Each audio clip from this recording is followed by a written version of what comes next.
Good afternoon. Actually, this isn't as bad as I thought. When I was sitting in my chair, I thought this looks like it's so tall. There is no way I'm going to be able to reach the mic, but it's not as bad as I thought. So you'll do just fine. It is a little unusual room here and here. We'll try to share the wealth by talking to both sides of the room and begin by saying thank you for being with us for what we think is a very exciting launch. You have all kinds of people here today to make this more understandable to you. Uh, and and I'm going to make a few comments about that in my introductory remarks. I want to begin by thanking, in addition to all of you who are here, also the Credential Engine Executive Director who's with us, Scott Cheney. Scott will be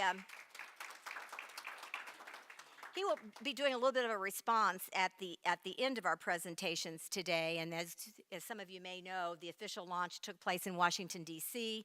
I was talking to him a little bit about it, and I hope you've seen some of the press coverage that we received at that point. It is not easy to explain. And so what you want, and we've been struggling at the office to figure out a good way to talk about this, and we hit upon what we thought was maybe the best thing to talk about, which is, we used to use paper maps. And every place you would go, you would pull over and you would look at your map and you would figure out what is the best route that I should take. And it was very limited. And now, I don't know if any of you from around the state might have used a GPS to get here today, but now we actually have a better way to get from point A to point B. And we can find out if there's a traffic jam, or we can find out, whether there's construction and what would actually help you to get to your destination in the best possible way. Well, Credential Engine is sort of like that. It is a 21st century version of GPS for students and employers to actually provide better information about what students need to know and graduate with what kinds of skills and knowledge, and how do employers know when they hire people that in fact they have that skill and knowledge. It's really an attempt for students to match their education with their career aspirations. And, we have, the good news is in higher education, we have a vast array of options. But sometimes that is overwhelming as students have to make the decision about what's the best place for them as they want to continue their education. And then once they decide to enter into the workforce, how do employers know what that credential actually means and if they want to hire that person? And so what we're really attempting to do with Credential Engine is to map out a path for education for students so that they're making the best possible choices by exploring all the badges and certificates and degrees that might be out there that would help them meet their career goals. And then students will be able to compare those based on cost and location, how long it would take for them to get them, whether those programs are accredited, whether they meet industry requirements, among other things that they should be considering when they invest their precious time and money in getting the credential that they need.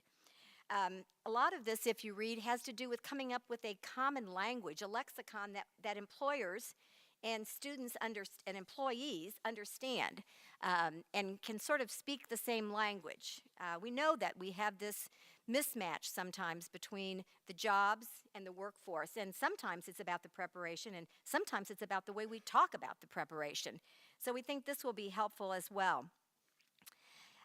I'm pleased because we're here in Indiana, and even though the launch was in Washington, D.C., Indiana is the first state that's really made a significant commitment to Credential Engine.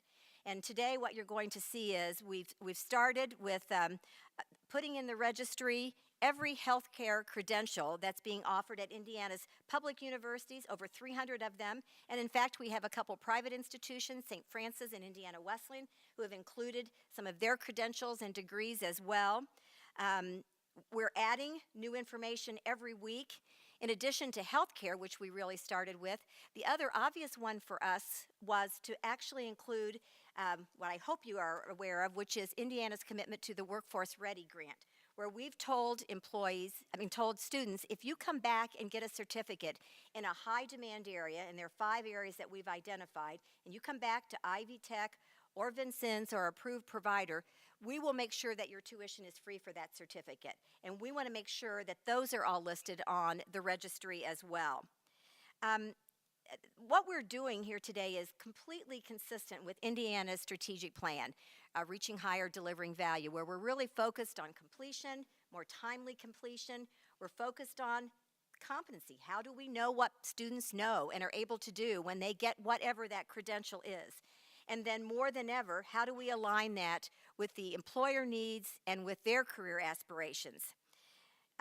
Achieving this goal is hard work, it's complex work, but we are absolutely committed to it here in Indiana.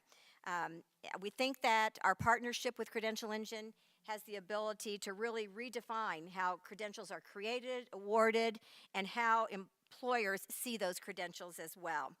So, as I began, it's kind of like a GPS for skills. It will help students find out where and how they can learn and get them really started on a career and help employers find those employees as well. And now I would like to welcome someone who can do a far better job explaining this than I have, and that is Ivy Tech's Community College President, Sue Ellspermann. We often talk about how difficult it is for the 18 and 22-year-old, of which certainly Ivy Tech serves many of those students. But think about the adult who tries to come back and navigate this system, obviously often without a counselor or anybody who's really helping them. So we think this will be really important for 2- and 4-year degrees and certificates. We've seen a huge increase in the number of certificates that have been provided in Indiana, and Ivy Tech plays a critical role in educating both what we used to call traditional students, but our adult students as well. And Sue is now coming to the mic to share her perspective on Credential Engine.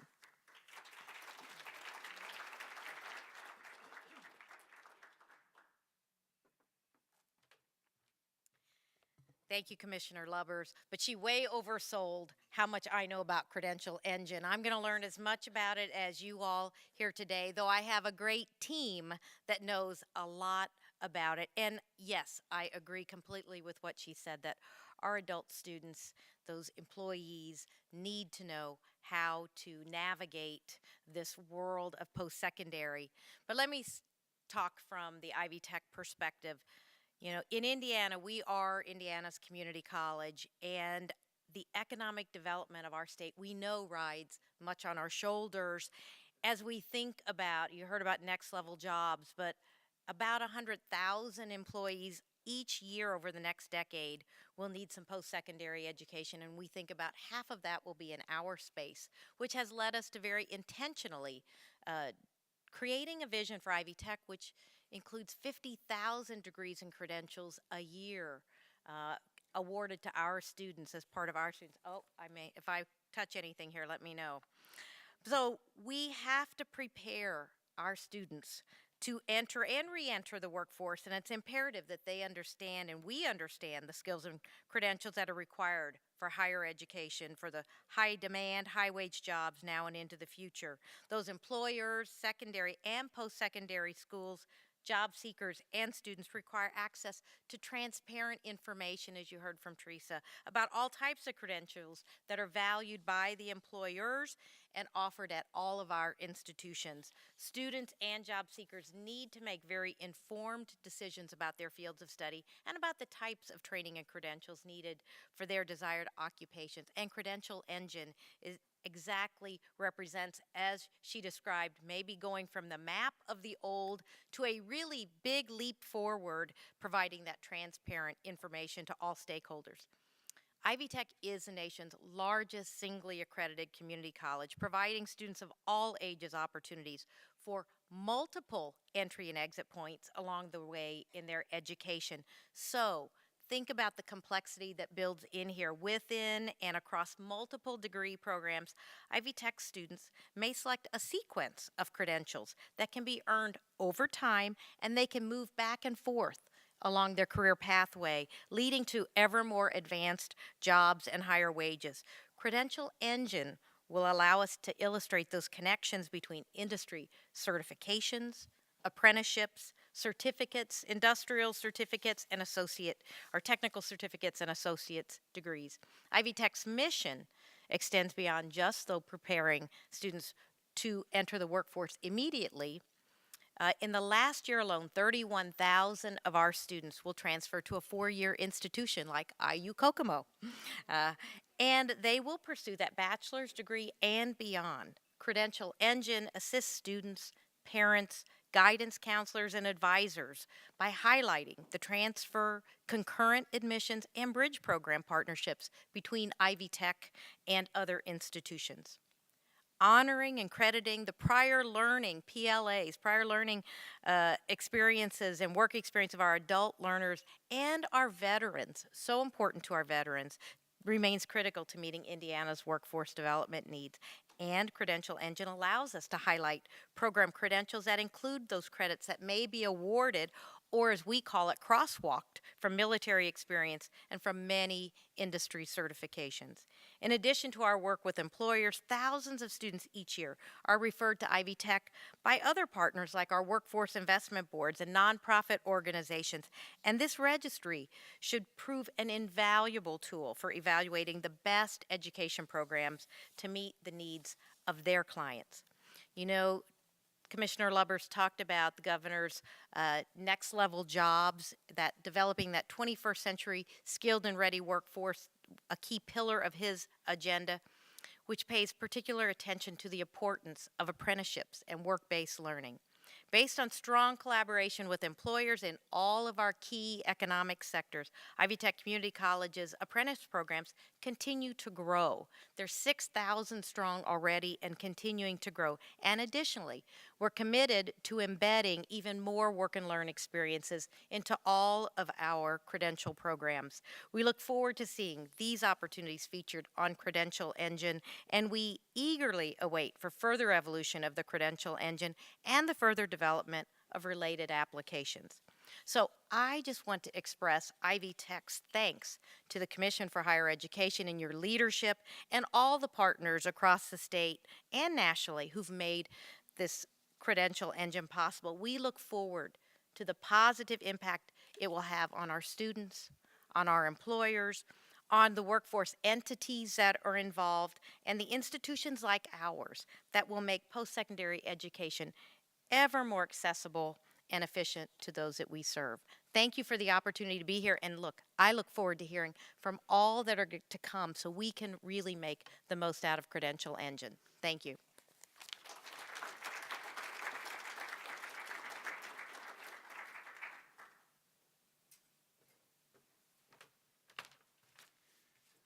Good afternoon. Many of you know something about Credential Engine, but others do not. So we thought we would begin the afternoon's program with a quick high-level overview of at least one way of looking at Credential Engine, one that we find useful from a state perspective.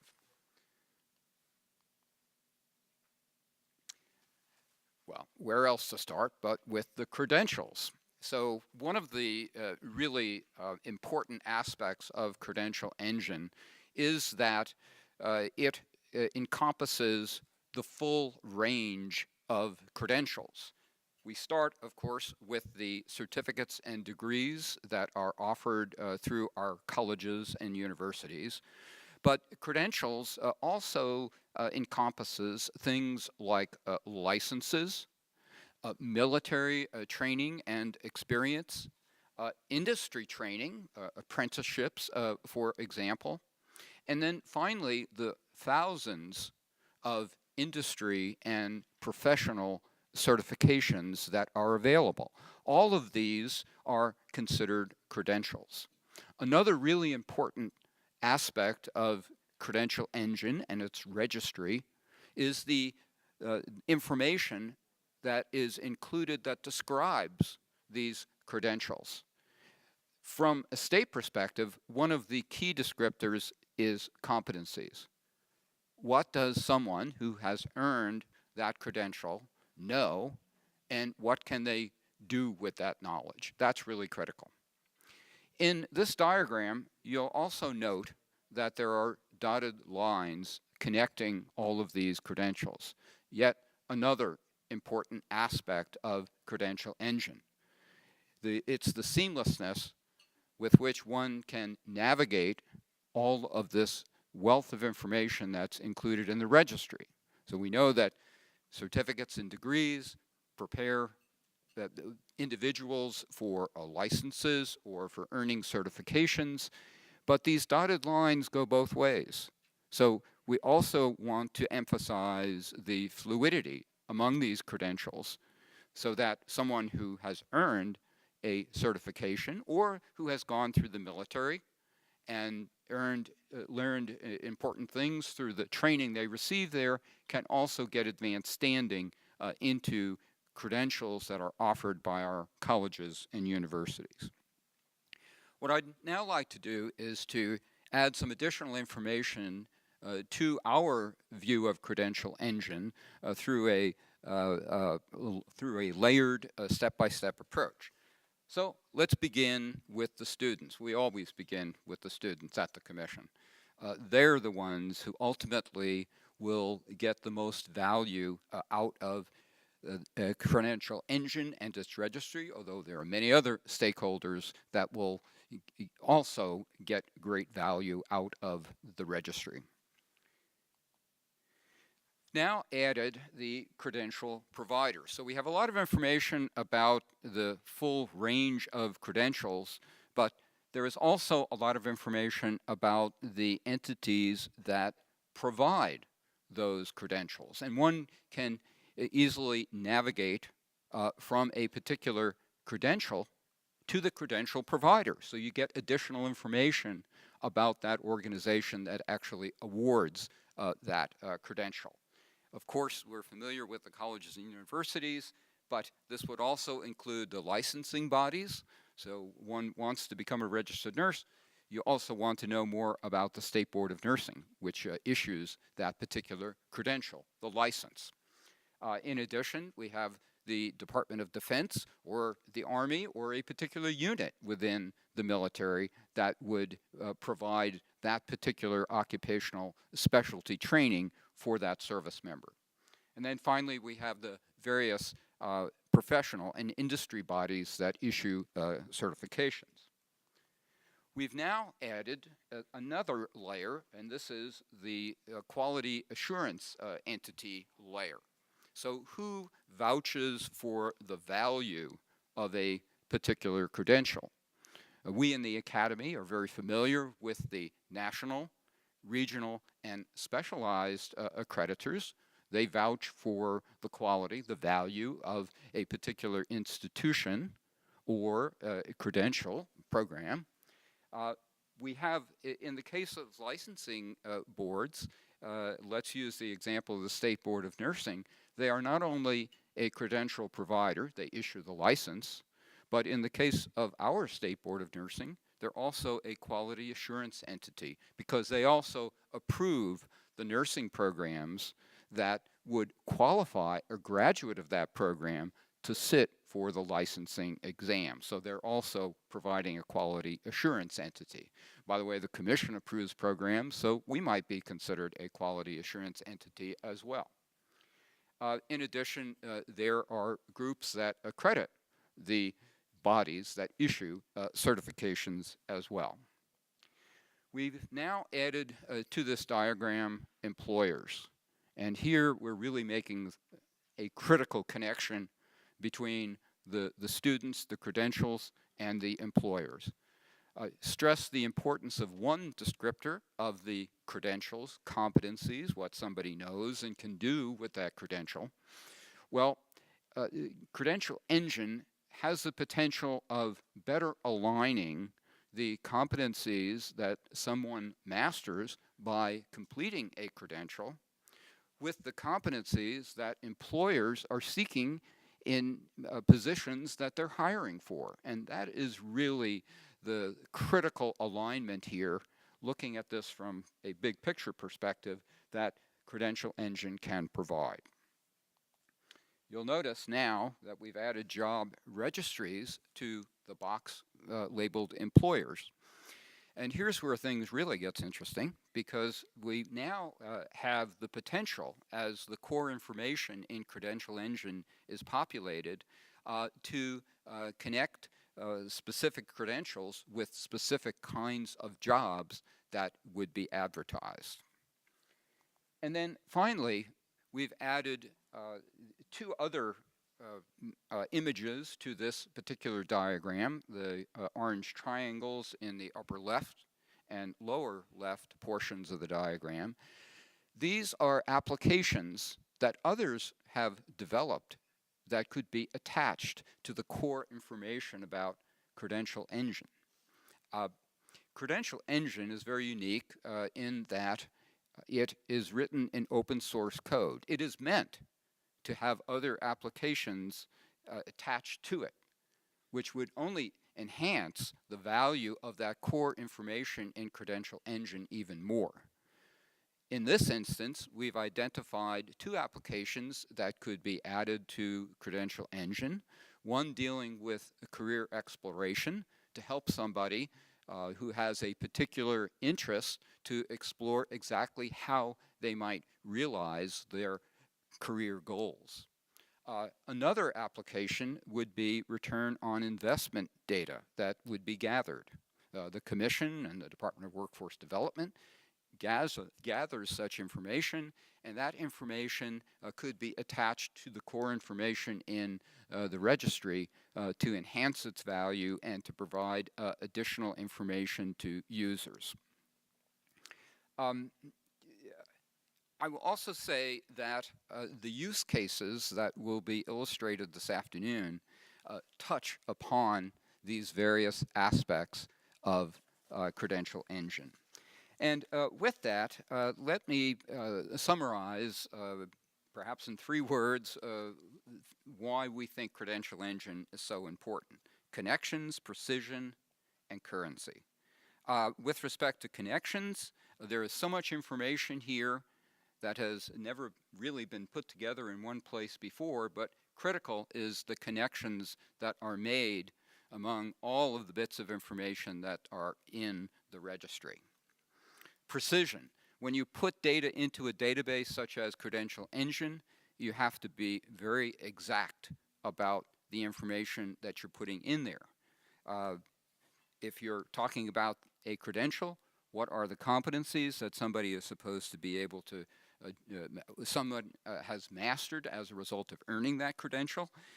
And so too, what about the connections? You have to be very precise about what a credential might prepare you for. And finally, currency. By having all of the information in the registry very transparent, out there for public view, you have more eyes on that information, and it will guarantee that the information in there will be accurate, will be current, because if it's not, you'll hear about that. Now, to the use cases. We've identified 10 that we'd like to illustrate. We have grouped these 10 into 4 panels. So the way we'd like to proceed is that for each of the 4 panels, I'll provide just a very few introductory remarks. We'll have Jillian Schulten, who is with the Commission staff and has worked so hard on this particular initiative, illustrate the use case by navigating the registry so you can actually see how this information is represented. And then finally, and most importantly, we will ask our experts, our partners who have worked on these use cases to provide some commentary from their perspective. And with that, I would invite the members of our first panel to join me on the stage.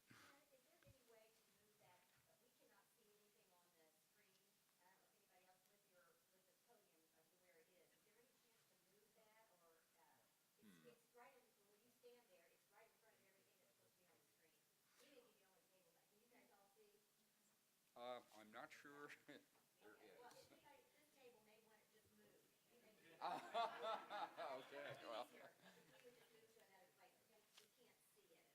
Okay, well. Okay. With that, let me invite the first panel to join me. Kim Harper, who is Chief Executive Officer of the Indiana Center for Nursing. We have Matt Brooks, who is President and Chief Executive Officer of the Indiana Council of Community Mental Health Centers. And then finally, we have Dr. Hannah Maxey, who is Director of the Bowen Center for Health, Workforce Research and Policy at the Indiana University School of Medicine. And with that, I'm going to hand this over to Jillian.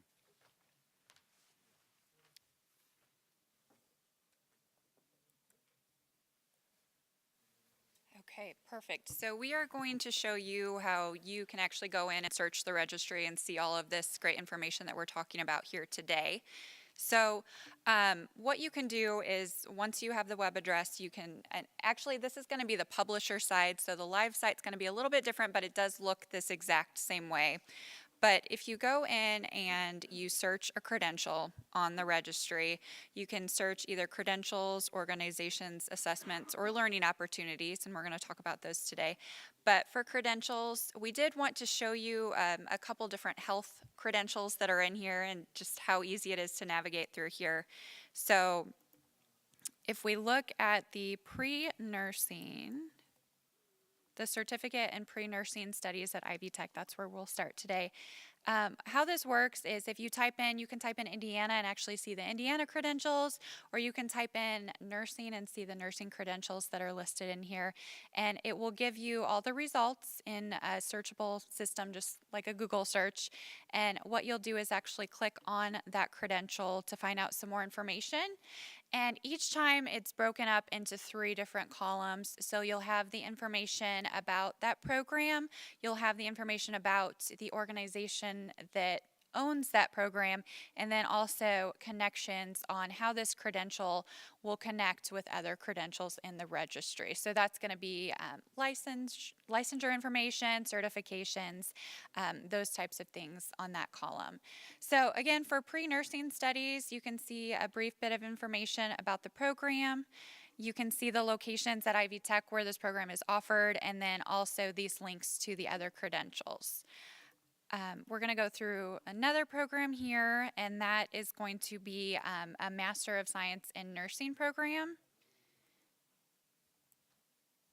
And that's at the University of Southern Indiana. So if I go to that credential here,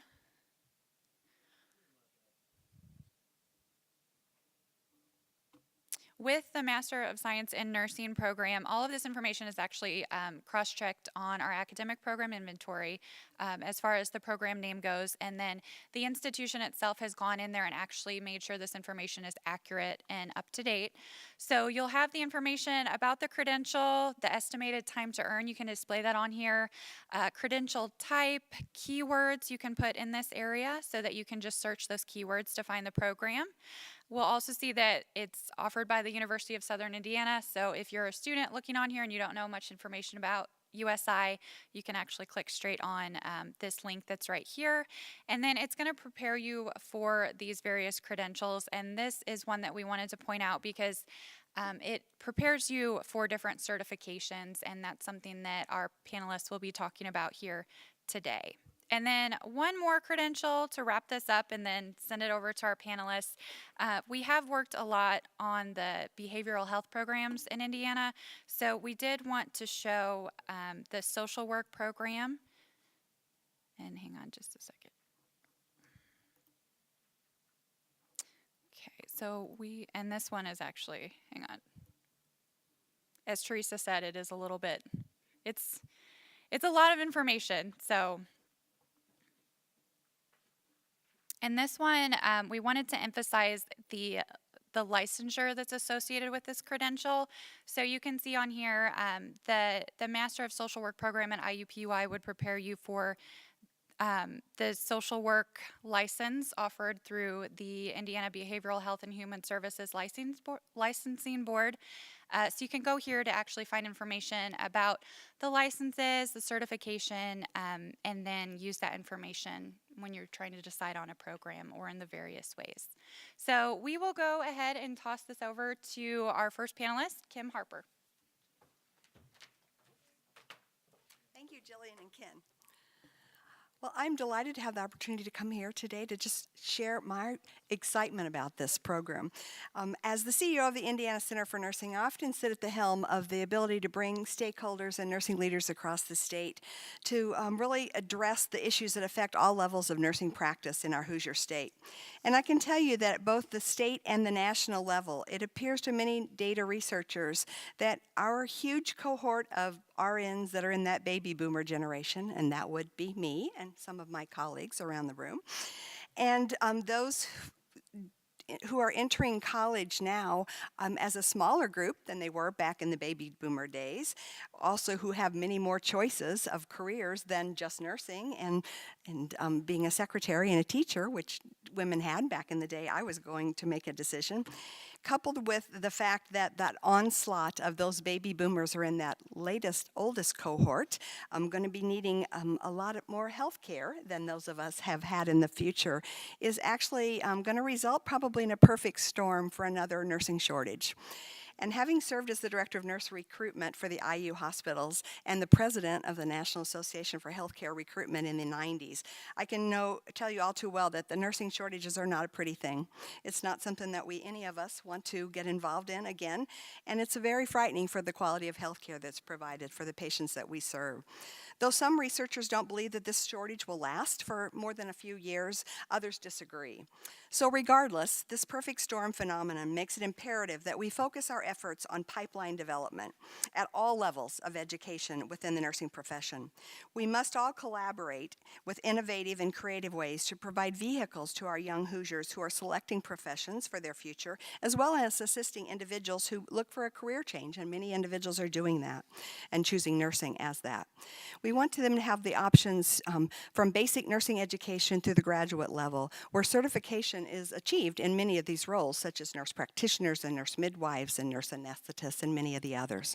Just as the Indiana Department of Nursing Workforce Development has identified the registered nursing as #1 in the top 10 hot jobs for 2017 and practical nursing as #6, and provide a great amount of information on their website for those who are interested in these careers, as well as the Indiana Department of Education, who has created science pathways for the health science programs in high school to prepare students for the various programs that they might go into in careers in healthcare, as well as the Indiana Center for Nursing, where I work, who has a website that contains all accredited schools of nursing across the state of Indiana, offered by degree. Many organizations are joining forces now to create the opportunity for information that's needed by Hoosiers to select the very best career for them, and then climb the ladder of education and certification in their particular field.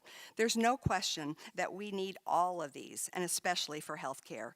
The Credential Engine is clearly going to be one of the most positive things we've seen in a while. It will not only assist Hoosiers in selecting nursing or other health professions or other professions outside of healthcare as a career path, it will also provide them with the information needed to guide them along the many different educational and certification paths that their careers can take them. Nursing is one career that definitely provides several pathways to further one's education at many levels, and the Credential Engine clearly demonstrates that as you begin to look at it and play with it. From certified medical assistants to LPNs to registered nurses at either an associate or a baccalaureate degree to graduate programs like Jillian just shared with the University of Southern Indiana as an example for master's degree programs which prepare nurses for the roles identified as advanced practice nurses. The Credential Engine will be a true asset to the decision makers who have an online tool such as this that is so easy to navigate and kept up to date with the information that will be needed to assist people at all levels of the nursing profession to locate the options available to them. Indiana Nursing, and there are several of my colleagues in the room, so I think I speak for all of us, applauds the Indiana Commission on Higher Education for taking on this huge project. Compiling the data for each of these professions, and I know nursing has taken Jillian weeks and weeks, probably months, to get all of that in there. But compiling the data for these professions and the future of keeping it up to date is a mammoth undertaking. However, there's no doubt that the outcome will result in increased ability for Indiana residents to have improved access to quality health care by highly skilled nursing professionals at all levels within our profession. Our fellow Hoosiers are counting on us, and for me, I would say we can't let them down. So many thanks, kudos to the Indiana Commission on Higher Education for doing this, and we are very glad to be involved in the process. Thank you.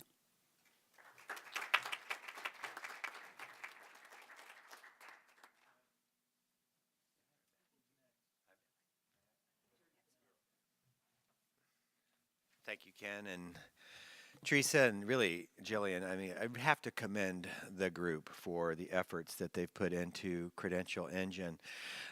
My name is Matt Brooks. I'm the president and CEO of the Indiana Council of Community Mental Health Centers, and I represent the interests of Indiana's publicly funded mental health and substance use treatment system in the state. We have almost 10,000 employees in our field, and we are the largest mental health and substance use treatment system in the state.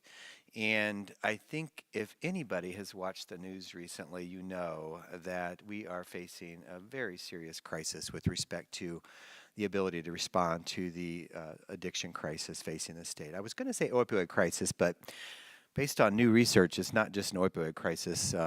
It's becoming even more drastic than we could even imagine. But the fact of the matter is that mental health and substance use is finally starting to receive the level of support that is needed to really change the way that we approach treatment in Indiana. And in order to respond to the demand for these services, we have to have an adequately trained workforce to be able to respond to this crisis. And I will tell you that the challenges are great as it relates to our system. Nobody's fault here, but the college system, the licensing system, the reimbursement system through commercial insurance and Medicaid, and then ultimately the employer system all have to be aligned. And if there's a breakdown at any point in this process, we're not able to fulfill these positions in order to respond to this demand. For every 2 positions we have in the community mental health center system right now, only 1 is filled. We're operating at 50% capacity.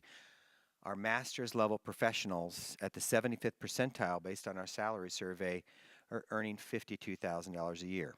It's not a lot of money for a master's level clinician. And that speaks to some other challenges, but the credential engine itself is preparing us to align these systems that I referenced in a way that is a one-stop shop. Ironically, I had reached out to Teresa a few months ago to say, we have to do something about this. And she said, oh my gosh, we're working on this credentialing stuff. Why don't we have the team meet? So I've had some very productive meetings with Ken and Jillian and the team. They've even come to my conference, and we're starting to talk about this alignment. So any of you here from the colleges that would like to talk to me about this, I'd be happy to pursue this with you.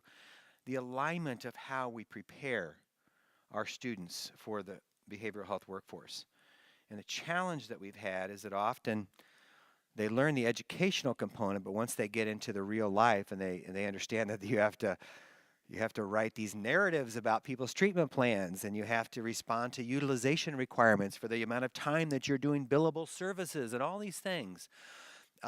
It's important that they understand the complexities of what those responsibilities will be so that we avoid burnout, so that we avoid them not fully understanding what they're getting themselves into. Credential Engine helps solve many of those problems by bringing together these various information resources so that we can combine and analyze and determine the path that you will take. And I also think that there's going to be an added benefit. One of the important things for us in the healthcare industry is that the managed care companies, the commercial insurance, they have to credential our providers in order to provide billable services. And having the ability to do some analysis of what is involved there will help those organizations have a better ability to get their credentialing process, from our perspective, healthcare credentialing, expedited.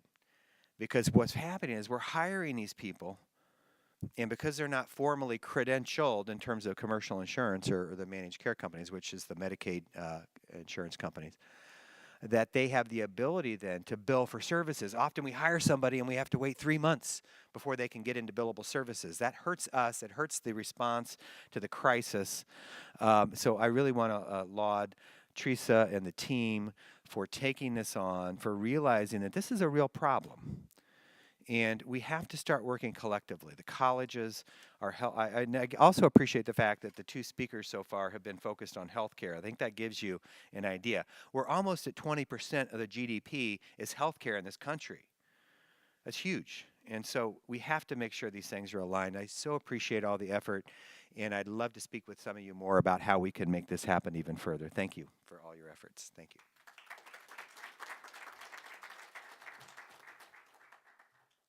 Hi, good afternoon. I would like to thank the Commission for Higher Education for inviting me to give some remarks today. I'm going to give remarks from two perspectives. First, as a Hoosier who graduated from Elkhart Memorial High School back in 1997 and was interested in pursuing the field of dental hygiene, which of course has credential options here in the state, many degree options at Ivy Tech, IU, and down in Southern Indiana, and also as a licensed health occupation. I was fortunate enough to have excellent guidance counselors at that time and parents who could help really instruct and inform me on the opportunities and options that presented to me. We live in an era where information is power. My 13-year-old daughter will have access to significantly more information than I will have. And so tools like Credential Engine will be the mode by which my daughter and her generation will be able to identify the educational opportunities that align with their professional goals and that also align with our needs here in Indiana. As the director of a health workforce research center at Indiana University, I am very familiar with the state of healthcare jobs in Indiana and nationally. Healthcare is the fastest growing sector. In fact, here in Indiana, 9 of our 50 or Hoosier Hot 50 jobs are in health sciences. 8 of these are actually licensed health occupations, some of which we heard about today: nursing occupations, the licensed practical nurse, the registered nurse, and the advanced practice nurse. But also pharmacists make this list: dentists, dental hygienists, physicians, and physical therapists. And we can talk about those, but there are also a myriad of other occupations that are more entry level, either certificates or associate or baccalaureate degrees that provide support for or deliver healthcare services to Hoosiers here that are also in high demand. Some of these include pharmacy technicians, physical therapy assistants, medical assistants, and certified nurse aides or assistants. I would like to draw attention to the pre-nursing certificate at Ivy Tech. One of the projects that our team at the Bowen Center worked on with the Commission for Higher Education and the Indiana Professional Licensing Agency in collaboration with the Governor's Health Workforce Council was an assessment of how many certified nurse aides in the state of Indiana went on to hold nursing licenses in the state. And surprisingly, there were a significant number. More than 10,000 registered nurses in Indiana at one time were a CNA here in the state. And when we dug further into that data, we found that the percentage of CNAs who went on to nursing that were represented by underrepresented minorities was significantly higher. The Commission for Higher Education and Ivy Tech recognized this as a strategic opportunity for diversifying the nursing workforce, and so I also applaud the effort towards the pre-nursing certificate and recognizing CNA training toward nursing, either the LPN or the RN. I think there are great opportunities for Indiana in the health sector to look at some of these maybe non-traditional pathways or ladders and see how we might make them more robust. And Credential Engine affords Hoosiers, either individuals who are looking for the opportunities or those who are helping and assisting people in identifying which pathways might be those that are acceptable to them. I think that as we think about adults and some of the challenges that we're facing today, one of the things that come to mind is as we're attacking the drug epidemic and we are assisting our fellow Hoosiers in recovery, one of the critical factors in long-term recovery will be employment. Since health occupations are growing rapidly, is there opportunity for us to look at strategically encouraging individuals in recovery to seek appropriate positions in the health sector? And can Credential Engine maybe provide a platform for us to do employment work with some of our Hoosiers who are in recovery? I am excited to see Credential Engine launch. I'm excited to think about my daughter having the opportunity to use this in just a few years, and I look forward to partnering with the Commission and stakeholders across the state as we roll out. Thank you.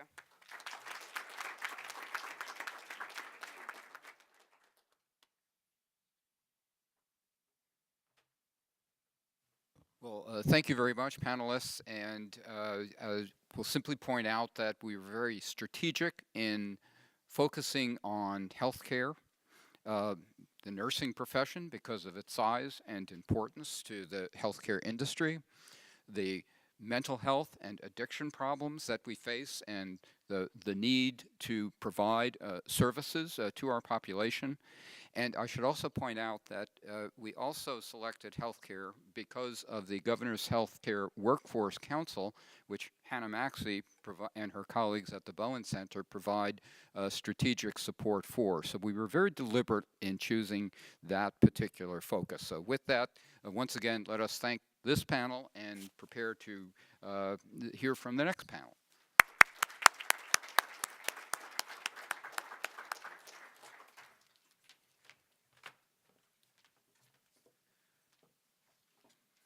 So let me ask Matt Schwartz, who is Assistant Vice President of Outreach and Engagement for Vincennes University, to come up, along with Lisa Lutz, who is President of Solutions for Information Design.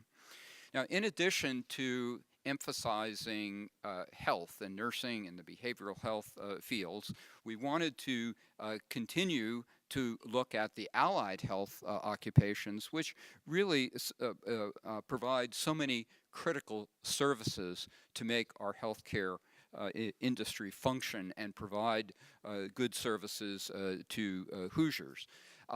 In addition, we wanted to place a great deal of emphasis on trying to translate the excellent training and experience that our service members pick up in the armed forces. And for that reason, 1/2 of the grant which we received from Credential Engine at the beginning of this year to attempt this statewide scale-up of Credential Engine went to Solid, Lisa Lutz's company, because she has provided so much excellent information to us and other groups on service members and the training and experience that they receive. So we wanted to have this military emphasis as well. So with that, I'm going to ask Jillian to provide some navigation of the registry. Let me get this started. Okay, so we are just going to go through 2 programs here very quickly so that you can actually see the military connection with these allied health programs that are on the registry.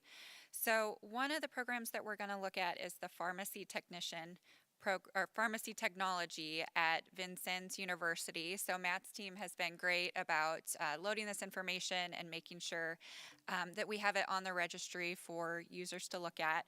So if we, and one thing that I didn't mention in the last brief presentation was on the search screen, you can actually, you can show or hide descriptions depending on how much information you'd like to view.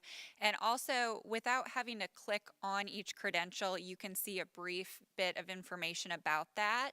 And actually click straight on these gray boxes here to read some more information without going more in depth. So with the AS in Pharmacy Technology program at Vincennes, again, it's the same concept that we had with the other credentials that are on here with the 3 different columns. All of this information is very consistent. And one area on here that didn't show up in those other credentials was the competencies. So you're able to go in here and actually see what the students will be learning in this program and what they will come away with once they graduate. This down here, this connections area, that's what I want to emphasize with these use cases, because this is the military connection. So we've worked a lot with the medical education training campus. Actually, Lisa's team has worked mostly with them, but we have connected the bridge programs that we offer here in Indiana with the Vincennes programs, with the Ivy Tech programs. So you can click on the pharmacy technician program and actually see what a military member would go through if they were at the medical education training campus. You're going to be able to see some information about that pharmacy technician program and also about how it links to Vincennes. So they would receive some advanced standing and some credit, so that's going to lower that time that it's going to take to earn that degree. And it's being a little slow, I think maybe because we're streaming live, so it's not being as quick as it would like to be, as I'd like it to be, but it does match up with 2 pharmacy technician programs, so that's going to be with the Army as well as the Navy. And then that is the same as well with the emergency medical services program at Vincennes. If we go to that very quickly.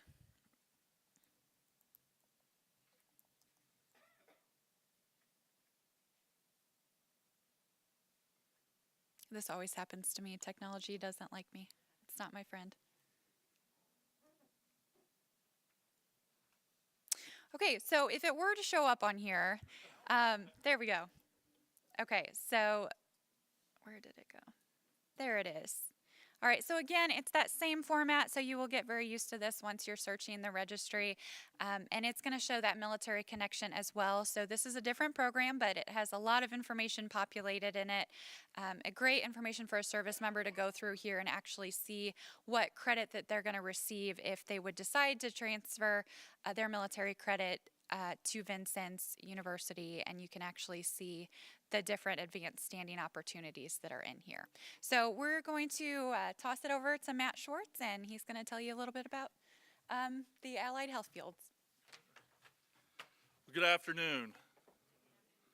Let's try that again. Good afternoon. All right. My name's Matt Schwartz. I'm the Assistant Vice President for Outreach and Engagement at Vincennes University, and I'm very pleased to be here today to talk with you about our military education program and the articulated credit that we give for military training and experience.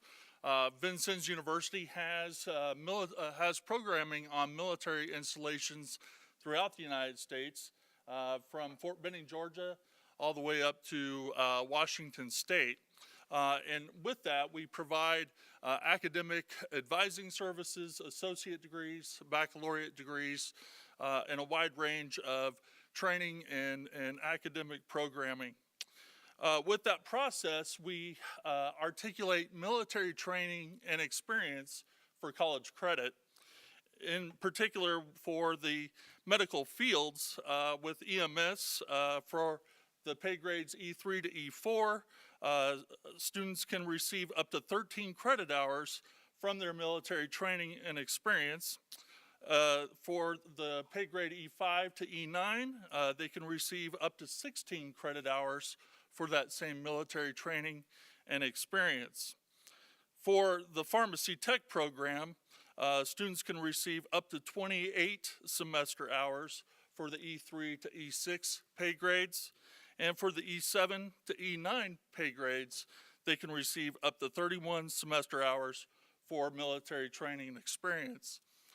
This has occurred within the last 18 months from the relationships that we've built through our relationships with the Commission and through the METC Training Center at Fort Sam. We are very privileged to be a part of this process, and thank the Commission for their assistance with this. Thank you.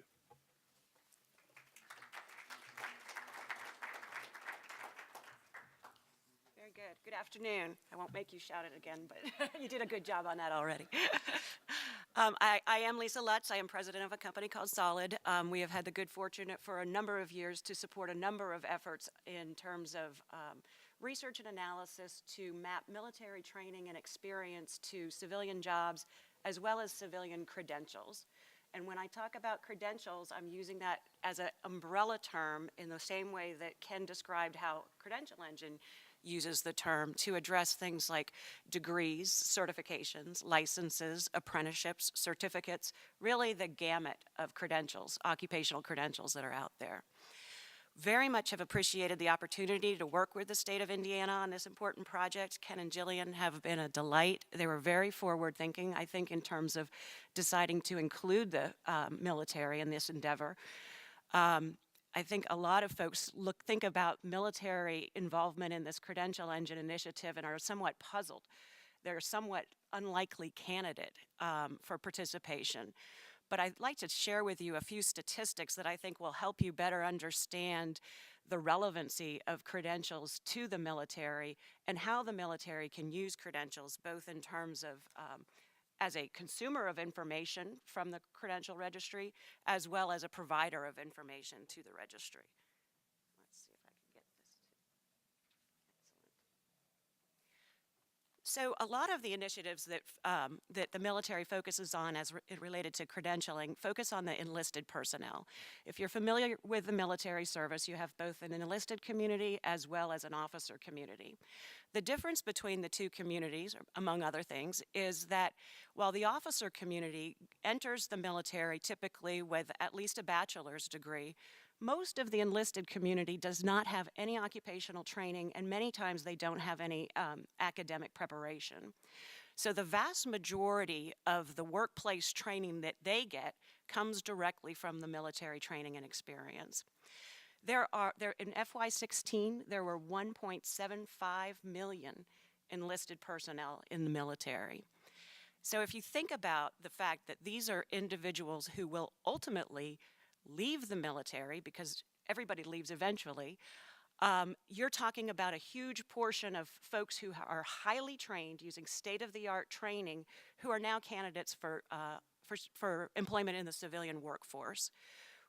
The challenge for enlisted personnel, though, is that it's very difficult sometimes for them to communicate to an employer what their training and experience entailed.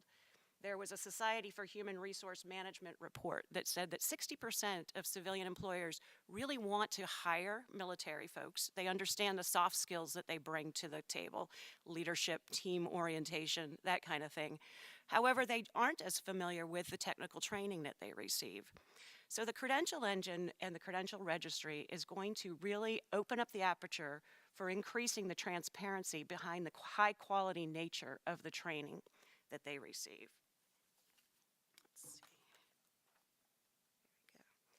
So let's think a little bit about how credentials apply to the military. Really, if you think about it, the military promotes credentials. They recognize various civilian credentials, but they also offer credentials. And I think that's going to be a concept that's a little bit hard for folks to get used to, and I'll talk a little bit more about that. But certainly in terms of promoting credentials, the military has found that being able to offer service members credentialing opportunities, whether it's a degree or certification or a license, really supports the entire military life cycle. It supports recruiting because people will join the military knowing that they can attain those credentials. It supports retention because sometimes they have to stay in the service more than one term in order to get that credential. It certainly supports professionalization of the workforce. If you have a service member who is trained to, say, 80%, if their military training provides them about 80% of preparation towards a civilian credential, and then the military gives them opportunities to fill that 20% gap, you now have a better trained service member who you can take advantage of those skills and competencies as well. And then finally, it also supports transition, which is critically important for folks who are leaving the military so that they can show civilian employers the high quality of their skills and training. So in the course of promoting various civilian credentials, the services actually have to apply criteria to which types of credentials they're going to pay for and they're going to promote. And in so doing, they also formally recognize certain credentials that meet that criteria. When we talk about that, we're talking about the voluntary education programs that involve tuition assistance, with which many of you are probably familiar. Some of you might have heard of the Credentialing Opportunities Online or COOL programs. All of the services implement these programs to promote certification and licensure opportunities for service members. In some instances, the military actually requires service members to hold a specific private sector certification. Cybersecurity is a good example of that. And then the services also have an extensive registered apprenticeship program. They offer the service members opportunities to pursue apprenticeship that are registered with the U.S. Department of Labor. So now we get to the part that's a little bit less conventional, and that is the fact that the military actually offers credentials. I'm going to talk in a minute about some of the more traditional forms of credentials that they offer, and I think those will resonate pretty well with you. But if you think about it, and this is something that we've really been exploring in the work with Indiana, the fact that a service member has to go through certain training, certain types of assessment, they have to meet certain skill standards, means that really holding a military occupation in and of itself might be considered a credential. And that's something that we really want to further explore. So stepping back for a moment to the more traditional credentials, some of you are aware that the services have various academic institutions, actually, where they offer both graduate and undergraduate degrees.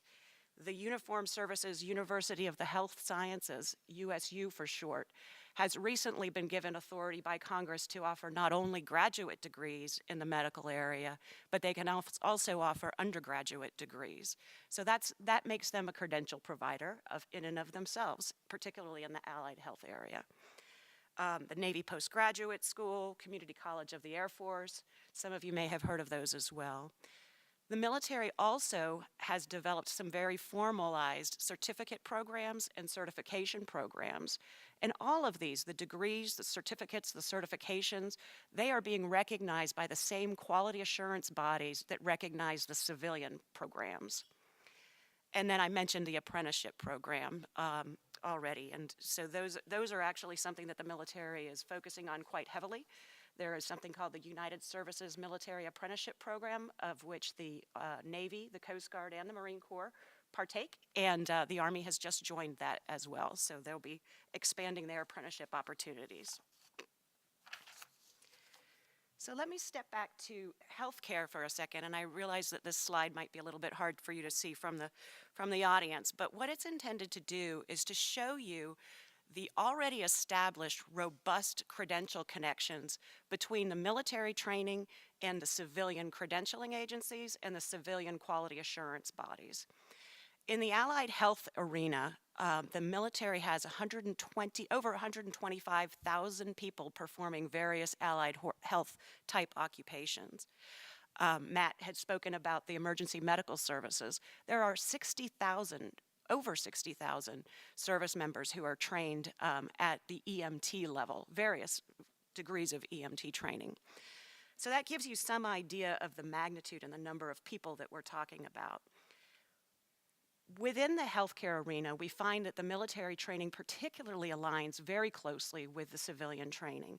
So you've got the same quality assurance bodies, the regional accreditation bodies that have approved the USU program, for example. You've got the same programmatic accreditors that approve the individual programs, whether it's nuclear medicine technology or dental assisting. You have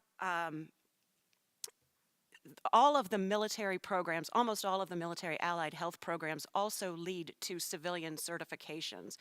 And I think when you go into the credential registry and you look at how some of the military programs have been entered into the registry, you'll see that almost every military training program in the allied health leads to a civilian certification, which in turn might be related to a civilian license. So a lot of state licensing agencies will recognize national certification for state licensing purposes. So really, the connections that are already established are things that are really foreign to a lot of folks in the civilian world, I think. But it's important, and Credential Engine is going to do a lot to really help educate folks on those robust connections. So finally, again, a little bit hard to read, but one of the things that I think the work that Indiana has done in the healthcare arena has really underscored some of the long-term goals that the military's participation in the registry can accomplish. So the first, again, as a consumer of information, the military can use the Credential Engine as a one-stop shop for information on civilian credentials. We have mapped 1,200, as an example, 1,200 individual certifications to various military occupations. In order to keep that information current, we have to go out to approximately 500 different credentialing agency bodies to get that information and keep it current so that the service member is aware of the requirements and what they need to do. So this will take the place of that. It's also an opportunity, as I've alluded to before, to establish the military as a credential provider and help folks understand the rigor behind the training and experience that folks receive in the military. We talked about demonstrating the robust connections among the civilian credentials. The other thing that I think is going to be especially important, and I think we're seeing this already with the great work that Vincennes and Ivy Tech have done here in Indiana to recognize military training and experience. If we can show within the registry the fact that Vincennes will give college credit to the military, or Ivy Tech will give college credit for military training, that's going to incentivize, hopefully, other academic institutions to do the same thing and step up and implement some of those best practices. And then finally, in terms of our long-term goals, keeping in mind that DoD and the military services in and of themselves are employers, and they employ millions of individuals, the Credential Engine will be a way for them to signal to the community what credentials they're looking for, both for their military personnel and their civilian personnel. So I have greatly appreciated this opportunity. I think you're very forward-thinking and embracing it, and I appreciate it. Thank you.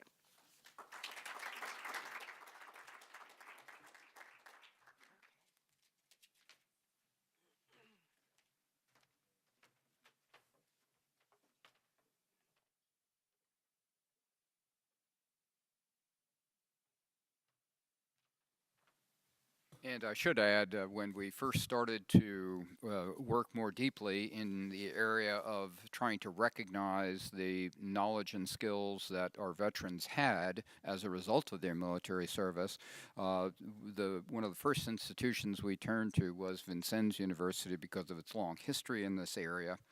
And likewise, about 3 or 4 years ago, when the now 13-state, multi-state collaborative on military credit began its work, one of the first partners that we turned to was Lisa and her colleagues at Solid because of the extraordinary work they have done, and we're delighted to have both of these individuals engaged in our efforts here. Our third panel deals with dual credit and apprenticeships. Indiana has a very large dual credit program within the state. We put a great deal of effort into providing opportunities for high school students to earn college credit while they're still in high school.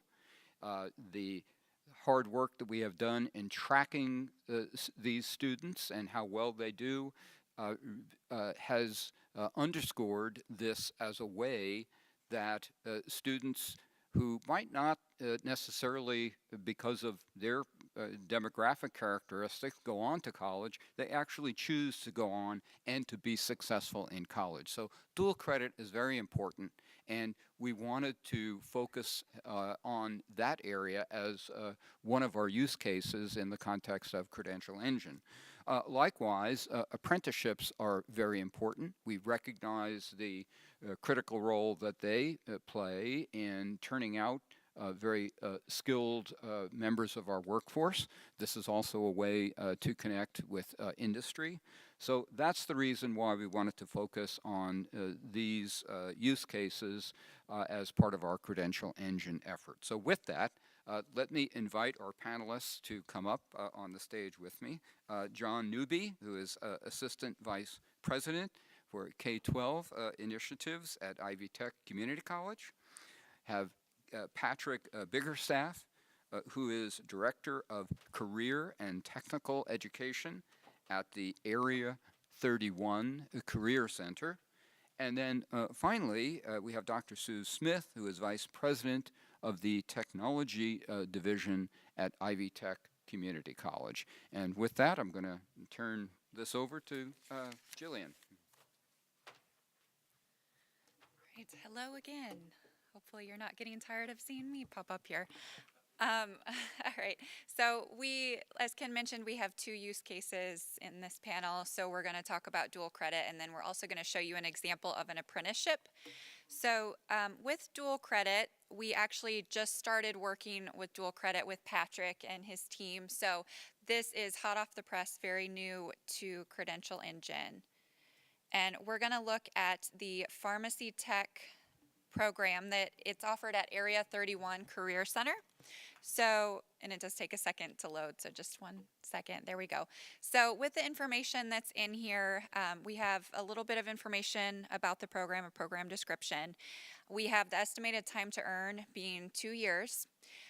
We have that it would earn you an associate's degree. It's at a secondary school. The occupations, pharmacy technician, and then these keywords you can actually type in there again to find these programs that are associated with those keywords. So there's location information on here as well if you'd like to see where this program is offered and find out some more information about Area 31. And then this detailed information over here will show you the included credential, will actually show you that AS in Pharmacy Technology program that we talked about with the last use case, because that is a degree that you can earn if a student goes through this program. They also would be prepared to receive a certification, so they can find some information about that specific certification or the certifying body right here on this credential. And then the requirements that the student would need to graduate with this credential. And then finally, Credential Engine does allow you to put in cost information. So if you're not quite sure what this is going to cost you, there's a different way to do a breakdown of cost, depending on the way your certain institution or your career center is demonstrating this cost. So we will search right now on an apprenticeship, and it actually just got put in yesterday or this morning. So I do have to look up the name of it. So hang on just 1 second.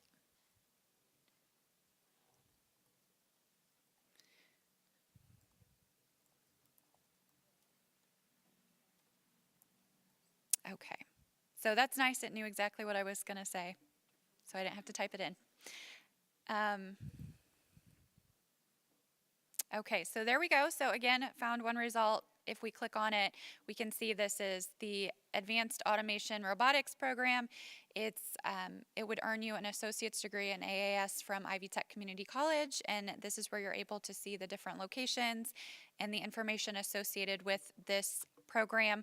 We did want to point out the preparation that's in here. It is connected with the United States Department of Labor, and again, this is an apprenticeship, and it's offered through General Motors, and it's the electrician program. So that's enough for me. I'm going to hand it over to John.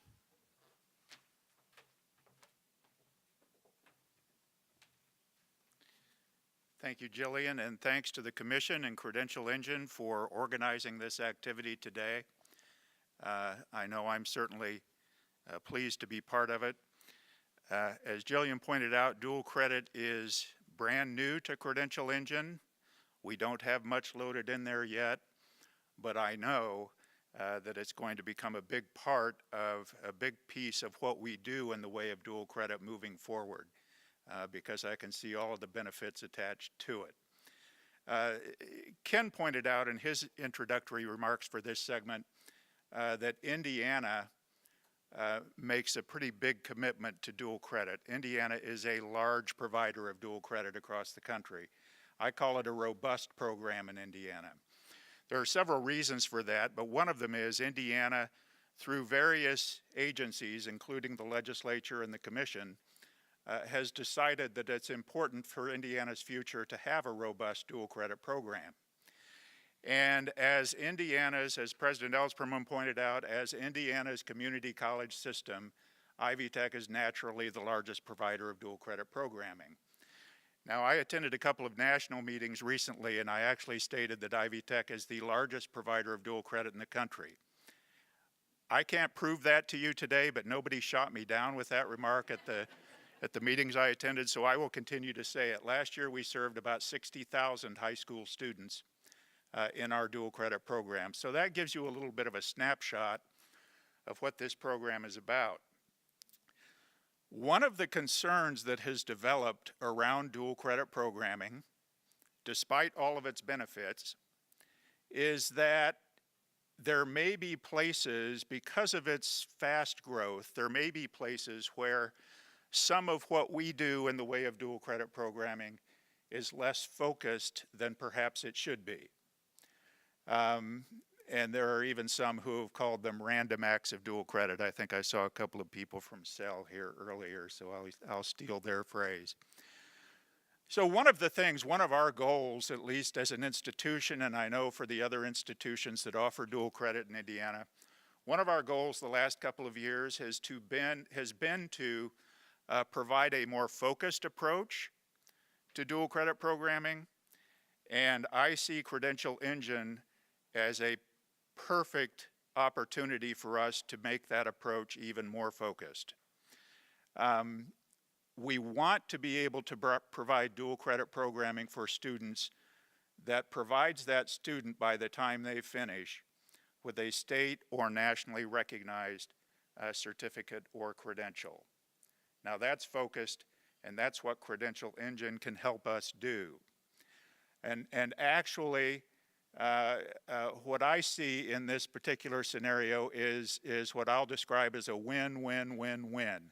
A win for the student, who when they finish high school will have a credential or certificate that's state or nationally recognized and shows up on Credential Engine. It's a win for the secondary programming high school or career center because they can advertise to their parents, to their school boards, that they're providing an opportunity for their students that ends in this kind of a credential. It's certainly a win for us as the post-secondary provider because we're giving students that college experience in a high school setting and also providing them an opportunity at completion. And finally, the fourth winner in this, I believe, is the state of Indiana. The state of Indiana is really focused on graduating more students with the training that ends in a credential or a certificate, and this is a natural byproduct of Indiana's dual credit programming. Over half of Ivy Tech's dual credit is in the career and technical education fields. And that's where we're going to see this Credential Engine really come into play, is to focus in on those areas, the career and tech ed fields, where there's high demand, a high need in this state, and where students can graduate with an opportunity to really move forward. And Credential Engine, again, gives us that vehicle, I think, to help us realize that dream. So thank you, Commission, for working on this, and Credential Engine, and for inviting me to be a part of this. And now I'll turn it over to one of our important partners, Patrick Biggerstaff of the Area 31 Career Center. Thank you, John. So my name is Patrick Biggerstaff. I serve as Director of Career and Technical Education, also Adult Education for Area 31 Career Programs. If you are not yet familiar with the name, we are located on the campus of Ben Davis High School, where I am very proud to serve in my 11th year. I want to start off, first of all, by thanking the Commission for Higher Education. As one who spends most of his career and most of his day at the secondary level, I appreciate the Commission's understanding and also the state's understanding that we truly do need alignment and awareness all the way through a student's experience and beyond graduation. So thank you very much for that. I also want to start just by sharing a little bit of why I personally am excited about Credential Engine and why I felt inspired to be here today. I was fortunate a few weeks ago to be at a chamber meeting where a state legislator came, wonderful guy, really passionate guy, very well-intentioned, shared with me his vision. He was hoping to propose legislation that would bring in dual credits from Ivy Tech and Vincennes University into high school career centers. in those high school career centers, students would have the opportunity not only to earn dual credits, but to earn industry certifications and also participate in work-based learning. Respectfully, we have been celebrating those relationships for more than 20 years now. So this is already being done, and that awareness is absolutely critical, not only for legislators, but for local students and families. So that's why I'm here.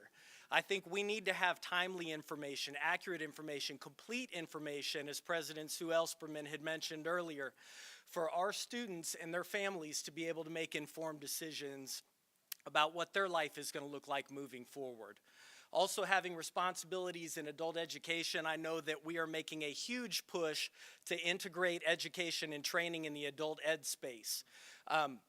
I aim to have all my secondary and all of our adult ed credentialing programs on Credential Engine in the next few months, because I believe it's so important to introduce that awareness and make sure that there is a common repository that everybody can go to learn what is available to them in their local community. The last point I'll mention, and Dr. Sauer had referenced this earlier, I truly hope that we can connect this Credential Engine to other resources in the state, such as Indiana Career Explorer that all of our 8th graders will be accessing, and also Indiana Career Ready. So I'm excited to be a part of this work. Thank you all very much for inviting me today.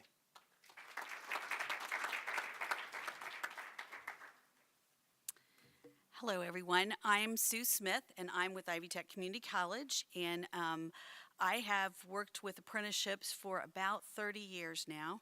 And so I personally think this is the perfect work and learn system and the oldest work and learn system.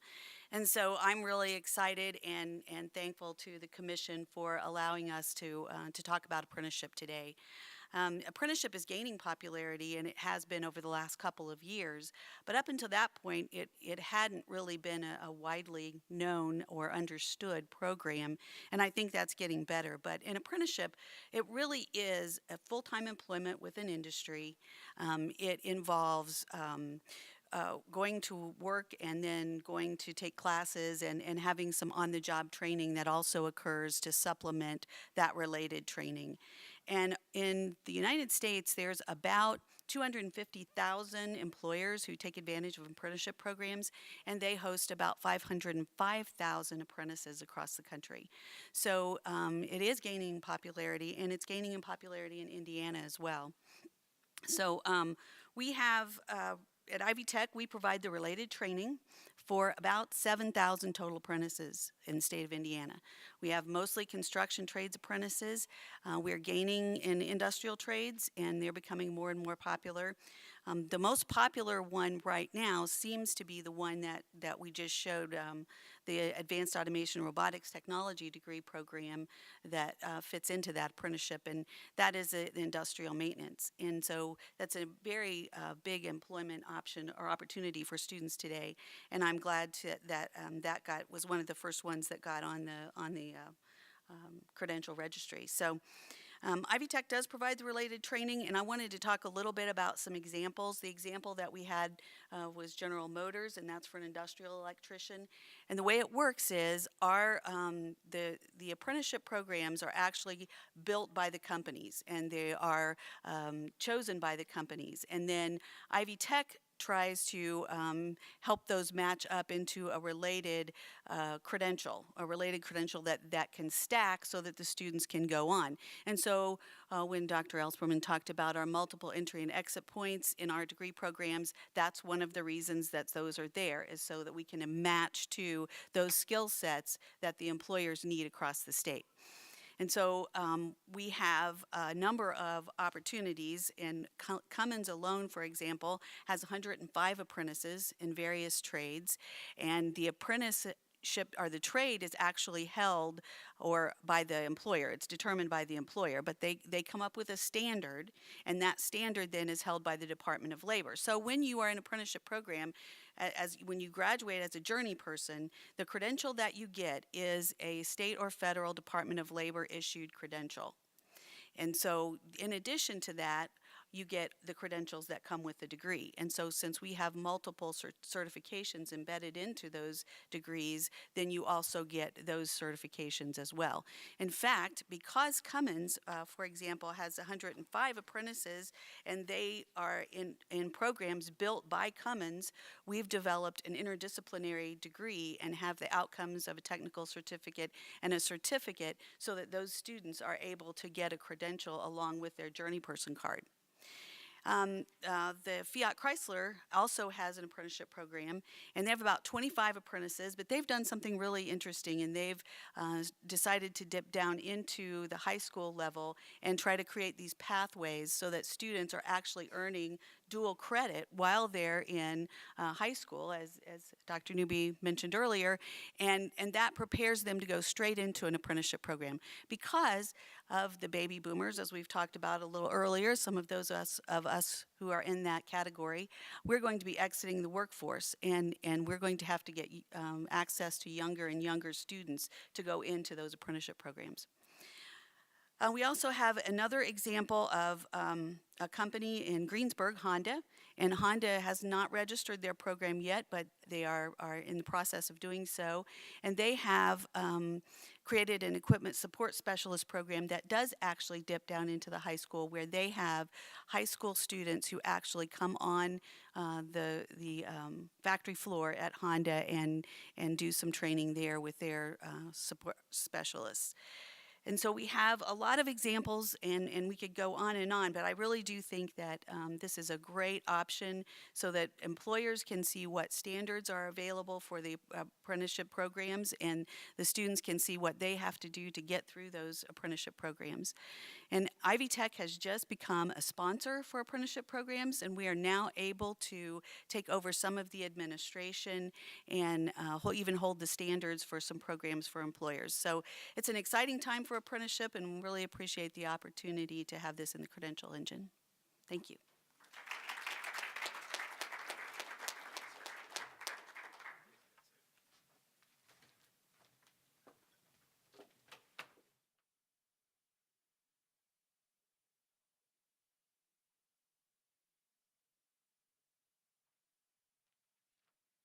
And as this panel has indicated and illustrated, Credential Engine really provides an opportunity to pull together information about important credential providers that isn't necessarily easily accessed in other ways. So by having dual credit programs and by having career centers actually put in the registry, and by having apprenticeship programs right in the registry along with degree programs, we're giving these important programs some visibility that they don't normally have, and this would provide students and other stakeholders an opportunity to really appreciate the full spectrum of training opportunities and providers that are out there. So with that, let me now turn to our fourth panel that will focus on three use cases. One of these was mentioned by the Commissioner in her opening remarks, Next Level Jobs, which is an important state initiative that is geared to adults and focuses attention on certificate programs that will provide workforce opportunities. Another application, the use case, deals with career exploration, something that was just mentioned. And here, in contrast to Next Level Jobs, where we have actually populated the registry with information about all of these certificate programs that qualify for state dollars under the Next Level Jobs initiative. In the case of career exploration, we're still in the process of connecting existing tools with the Credential Engine. But this is not just a theoretical conversation that we're having. We're actually engaged with many staff at the Department of Workforce Development here in Indiana to figure out the technical details of making that a reality, and we're making a lot of progress on that. Finally, we also want to have another use case that illustrates how return on investment, ROI information, could be represented on the registry as well. As I mentioned previously, there is a lot of ROI information that we are collecting and that potentially could be useful to students and others as they consider career pathways. We have this information, and once again, we haven't quite gotten to the point of actually making the connection with the registry, but this is not just a theoretical discussion that we're having. We're working on the technicalities and hope to have that figured out before too long. So with that, let me invite the next panel to join me on the stage here. We have Janet Rummel, who is Vice President for Workforce Alignment, Marketing, and Consulting at Ivy Tech Community College. We also have Leanne Downs, who is Director of IT Programs at the Indiana Department of Workforce Development. And finally, we have Gina Diom, who is Director of Research and Analytics right at the Commission for Higher Education. So with that, let me turn this over to Jillian, who will provide some navigation. Okay, so this is the last navigation that we will show you during the presentation. What we wanted to emphasize here is the next level connections that we have in the registry. So on or in your folder that you have, there's actually a guide on how to use the registry, just a really quick 3-step guide on the website to go to and what you can type in to find specific credentials. And one of the options that you can do is actually type in a keyword, and that keyword that we have on the FAQs document, I should say, is next level. So if you would type in next level, you would actually be able to see all of the 74 results for what we have in the system for the next level job programs. So a great tool if you're looking to find out more information about these specific programs. And one that we're going to go ahead and look at is the Digital Forensics program, and that's offered at Ivy Tech. And if we click on it, it will designate that it is a next level job based on the icon that you'll see here in the description. We've done that with all of the next level jobs connected programs. And there's also a bit of information in each of these programs as well. So if you're not familiar with what next level jobs means, you can go in here and actually find out that detail. And then again, whether you type in next level or just one word next level, it's going to show you those entries that are here in the registry. And this program, again, it's digital forensics. It does, and actually this one isn't. This is not the one that I was supposed to pull up. So sorry, Janet's shaking her head. Okay, so let me try this again. It's the distance ed one. Okay, well, we are going to try the mechatronics program. So what we're trying to emphasize here is the amount of information that's available in this credential. So if you click on it, this certificate in mechatronics, again, it's going to be that next level connected program. And then you can also see the certifications that this program will prepare you for. So these are included in the credential. So if you are completing this program, you should be able to, you should have already actually received these different credentials that are embedded within this program. So if you'd like to find out more, again, like we've been showing you throughout the afternoon, you can actually click on these links and find out more about each one. So we are going to go ahead and show, or actually send it over to Janet. Yeah, absolutely. Awesome. Okay, thanks. Good afternoon. So I'm going to talk just a little bit about the next level jobs. And so I'll start with talking about the Workforce Ready Grant eligible programs. So next level jobs was a response to the important need of developing Indiana's talent pipeline. And so the Next Level Jobs initiative really involves two two initiatives, and it's the governor's employer training grant, but then also the workforce ready grant eligible programs. And that's really what we're talking about here. And so we, Ivy Tech Community College and Vincennes are the only providers of these programs. And I will tell you that in my role as VP of Workforce Alignment, I deal with employers all the time, meet with employers from around the state in all economic sectors. And I will tell you that they're very excited about these opportunities, but they don't understand the opportunities, and neither do students. And so, you know, you can get online and find out more about the Next Level Jobs program. You can find a list of all of these programs, but what do they mean, right? How do you compare them? And to find out more information, you would have to go to the Ivy Tech website, to the Vincennes website, search, and locate information about each individual program. But there's nowhere to go. There wasn't until today. A place where you could go and just pull up all of the Next Level Jobs eligible programs, compare them, read about the descriptions, figure out how long they're going to take, and then what kinds of embedded credentials are in there. And so it's super exciting. So I just wanted to demonstrate a little bit of that right now, and then talk about some other exciting opportunities here. So one of the things that Jillian demonstrated was the certificate in mechatronics. I'm just going to do a search here, just like she demonstrated, for Next Level Jobs. So I'm just typing in Next Level. It is on the back side of the Credential Engine FAQ sheet that is in your packet, so it looks like this.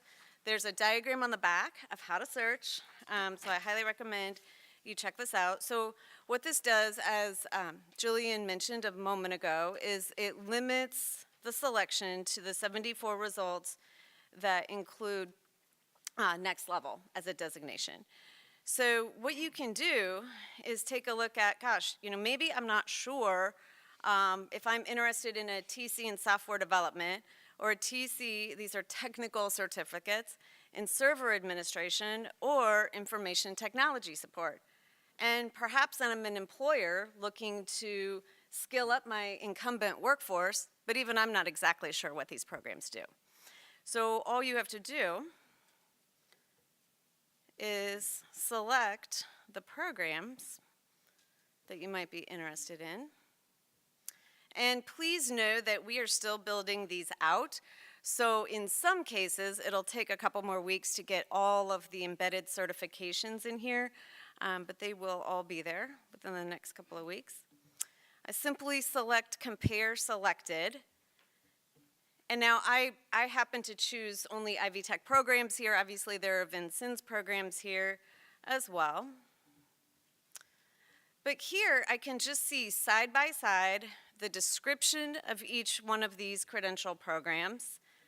And then, and I'll show you some in just a moment where we do have the occupations listed, but you will be able to see the occupations for which these programs prepare students, and then the estimated time. So you'll be able to more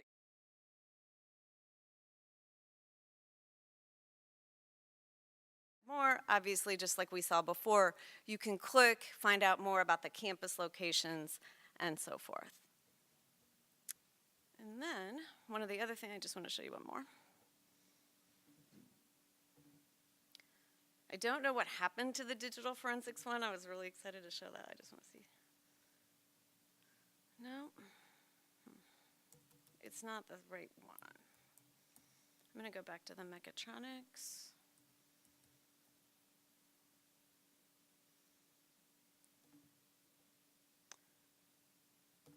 Okay, so what we've shown you right now are the credential programs that are eligible for Workforce Ready Grant funding, Next Level Jobs funding, that have actual college degrees attached to them, certificates and technical certificates, okay?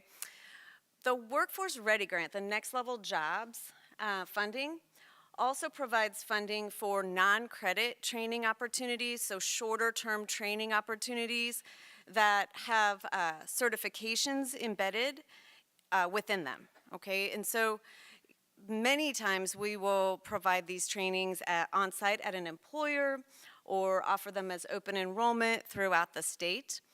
And so students take these courses and earn industry certifications. You heard before about the Veterans Crosswalk and a little bit about crosswalking certifications into credit programs. And I just wanted to show you an example of that. So in this certificate in mechatronics, you saw when Jillian pulled it up a number. It's thinking, I'll just tell you. So just as an example, here we go.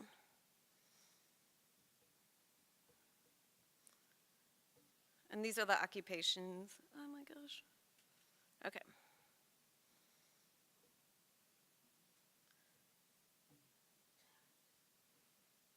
I'm not sure. Oh, here we go. So we have these included credentials, right?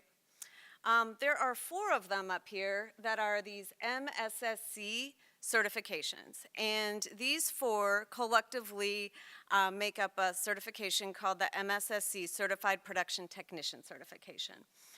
And we offer that non-credit, which is funded by the Next Level Jobs funding. It's also, students can earn it in this degree program as well. But the really cool thing is, if you do a non-credit training, shorter term, pass the assessments for this one certification, or group of 4 smaller certifications, can earn you 6 credits toward 10 different credentials at Ivy Tech.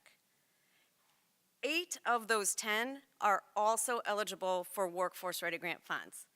And so you can earn these shorter-term credentials, utilize the certification crosswalk, which will be all designated in here, and there you go. You are well on your way to earning a college degree and a higher credential. And so I just wanted to take the opportunity to showcase this and make sure that everyone knows that this is something else that can be searched within the product. So that's all I have.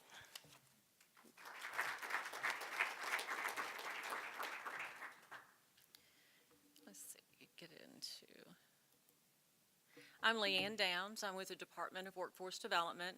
I am the Director of IT Programs. So the Indiana Career Connect, Indiana Career Explorer, and our new tool, Indiana Career Ready. Can you see that? How do I? There it goes. Indiana Career Ready is the demand-driven workforce system collaboration of all of our tools.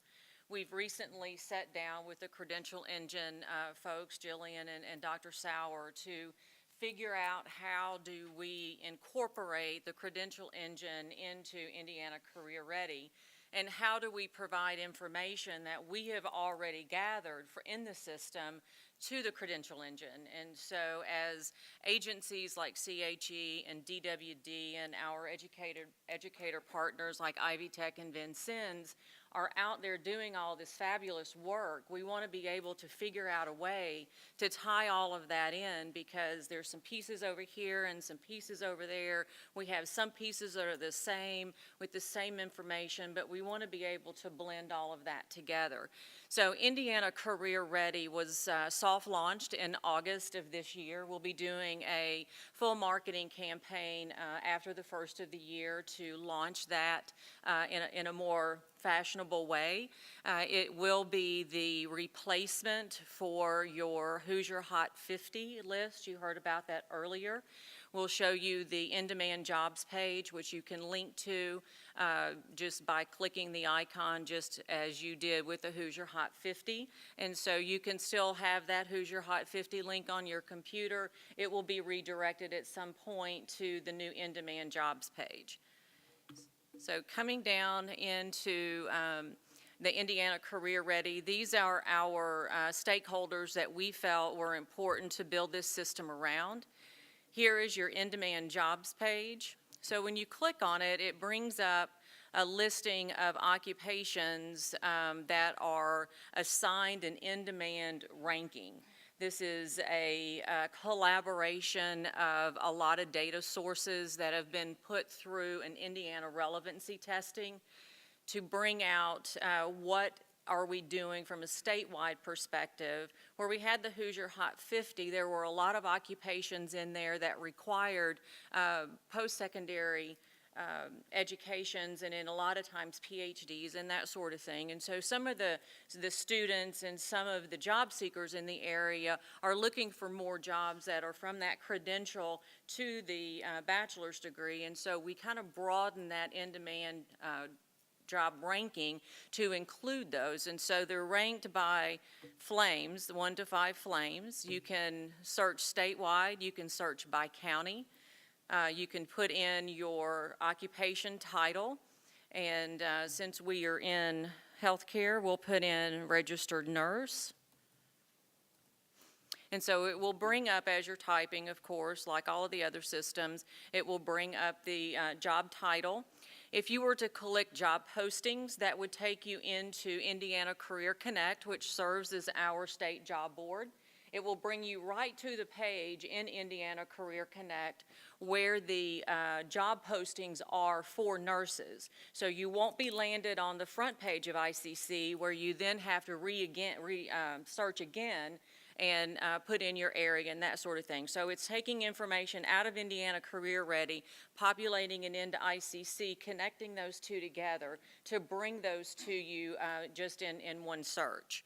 And then if you were to click training, that would take you into the in-training list, which that is where we feel we can connect to Jillian and Dr. Sauer's tool, the Credential Engine, that gives us a whole lot more robust information to be able to share not only the bachelor and up, but also the 2 and less than 2 year credentials. So in the registered nurses, if you click on that, you come to what we call the occupation profile page. So there's some information here that kind of tells about the occupation. This is really good information for students as they are looking at occupations that they might want to pursue after graduation. So this is real information, it's real-time information. The about the job information is dynamic, so it's changing all the time. Again, you can find your available postings in your training. You can watch a video of what it's like to be a nurse. Most of the videos, we have 101 new videos that have been populated that are Indiana employers with Indiana employees talking about doing those occupations in Indiana. So as we continue to shoot more video with Indiana relevancy, we will populate those into the system. So we also partnered with the Skills Engine, which is through Texas State Technical College, and we developed some employability skills with them. We added those in from an Indiana relevancy standpoint to their national database, which then helps us look at the national data compared to the Indiana data to come up with occupation, jobs and duties and responsibilities, and other essential soft skills that our students and our job seekers might want to look at and understand more about an occupation before they enter into an education. And then here we have job pulse information from real-time labor market information that will give you information by area. It will also show you different titles that a registered nurse might be called. And again, some of this information we can share back and forth between our systems. And how we do that, we're just in the infancy stages, as Dr. Sauer said. We're not really sure how all of that's going to work, but we're going to figure it out. And so it also talks about skill certifications. Here talks about what certifications, and then we'll add to those. what certifications are hard, what positions and certifications are hard to fill and expensive to fill for employers, and then we get into licensing requirements. So we want to be able to populate these occupation profile pages with the information from the Credential Engine that to make sure that both systems are talking to each other and that we're not sharing conflicting information about occupations to our students and general population. So if you have not looked at Indiana Career Ready, please do at indianacareerready.com. You can email me with information that you think might be relative for the site. Any errors you find on the site, please send those to me. We'll try to make that happen. I heard a lot of really great information about dual credentials. I want to talk about how we might populate that and the apprenticeships into this. If our team doesn't know what you're doing with next level jobs with the Credential Engine, our employer portal on ICR will be the entry point for employers to apply for those next level job grants. We need to link what you're doing with CHE and Credential Engine into that employer portal so that all of that information can be populated at one time. And so I appreciate the commission having us. I appreciate the times that we've spent together recently, and I think we'll see a lot of good things to come. Thank you.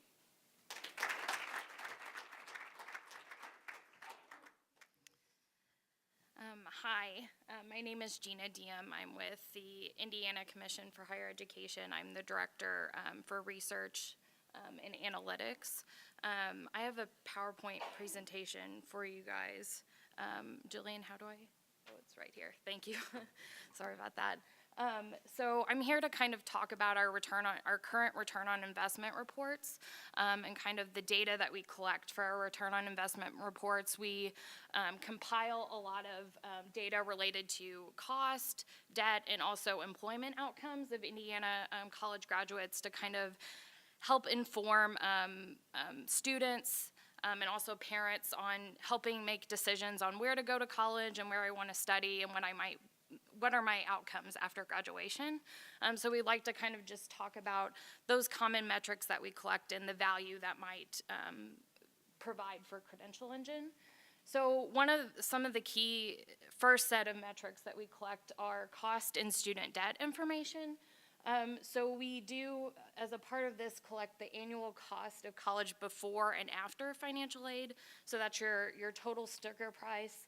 And also like factoring in, okay, I get grants, what's my typical cost after I apply those grants? And we get those from iPads. And we also collect from the institutions the percentage of graduates with debt and the average debt of graduates. And so far, this collection and also what we have published has just been at the institution and sector level. However, we do know within an institution that the cost across all these programs can differ substantially. So we think, Credential Engine could be a great platform to collect that data locally, to collect it and present it in a way that can be mapped to other data points to help inform students on how to select majors and where to go to school.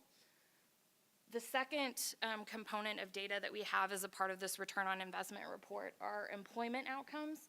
And some key metrics here that we compute are the percentage of graduates employed in Indiana and also their median wage.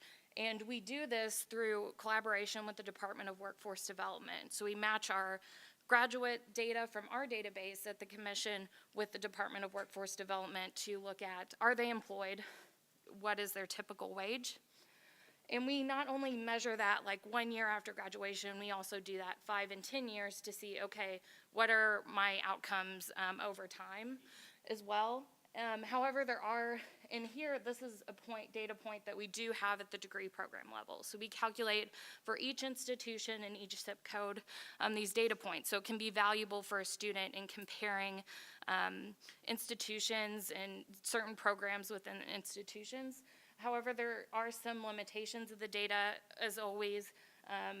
We only right now have employment outcomes in Indiana, and unfortunately, we do not capture employment by the federal government or those who are self-employed. So I'd like to just kind of present a couple key visuals that we do as a part of our reports and kind of talk about how that can be valuable for Credential Engine.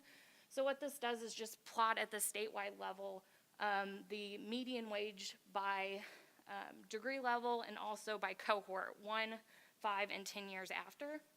So how we can see this can be valuable for Credential Engine is for if a student could come in and say, I'm interested in studying this. Okay, what are my employment outcomes?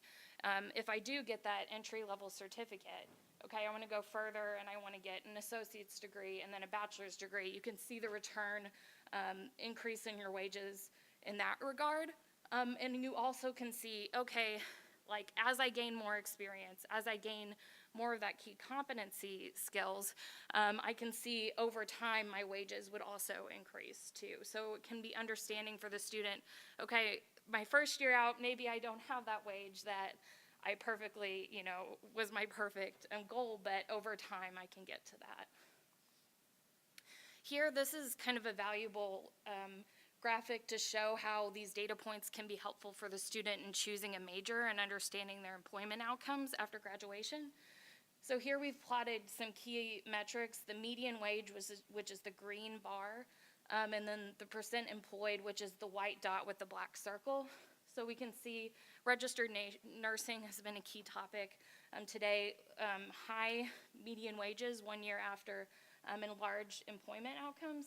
And we compare that to, some like biology and psychology who have lower wages and employment outcomes, but also an important statistic to keep in mind in what we would want to also populate in Credential Engine is also the percent continuing education. So for biology, for instance, almost a fourth of those students are initially after 1 year graduation going back and pursuing a higher level degree. So that's all these information, data points that are important to keep in mind. So as a part of all of our reports, we usually post and create a dashboard. So I'd like to kind of show you what our team has put together here.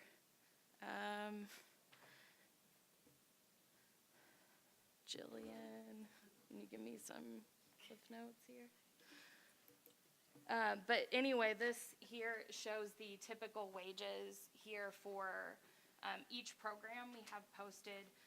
And also we can, if we were to see the dashboard, we could see over, as we increased each cohort, you could see the difference too. So we already have some data tools out here. The goal is to export this and then give it and put this in Credential Engine, so it would be helpful. So again, we have some key metrics that we track as part of our return on investment reports. These are key valuable data points for Credential Engine, and we're actively in the conversations with putting this information in the registry. Thank you again, and again, the Commission's excited about this.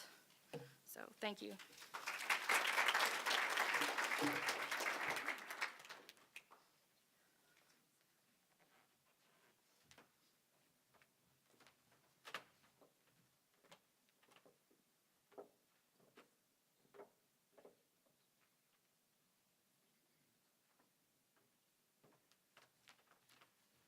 Can't help but reflecting a little bit on the conversations that we just had and that in the context of earlier panels as well.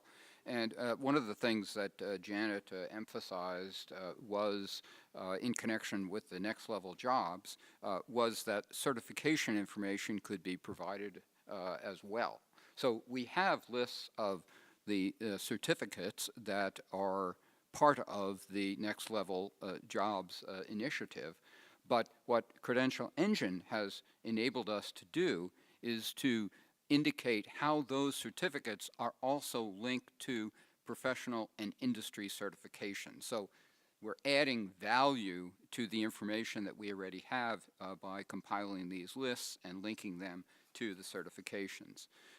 Also, I wanted to underscore the comparison of programs that she illustrated.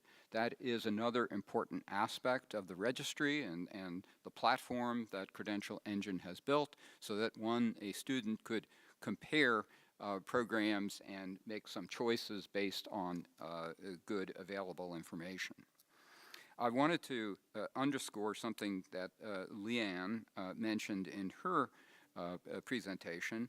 And so we already have, through the Department of Workforce Development, some great career exploration tools that are out there.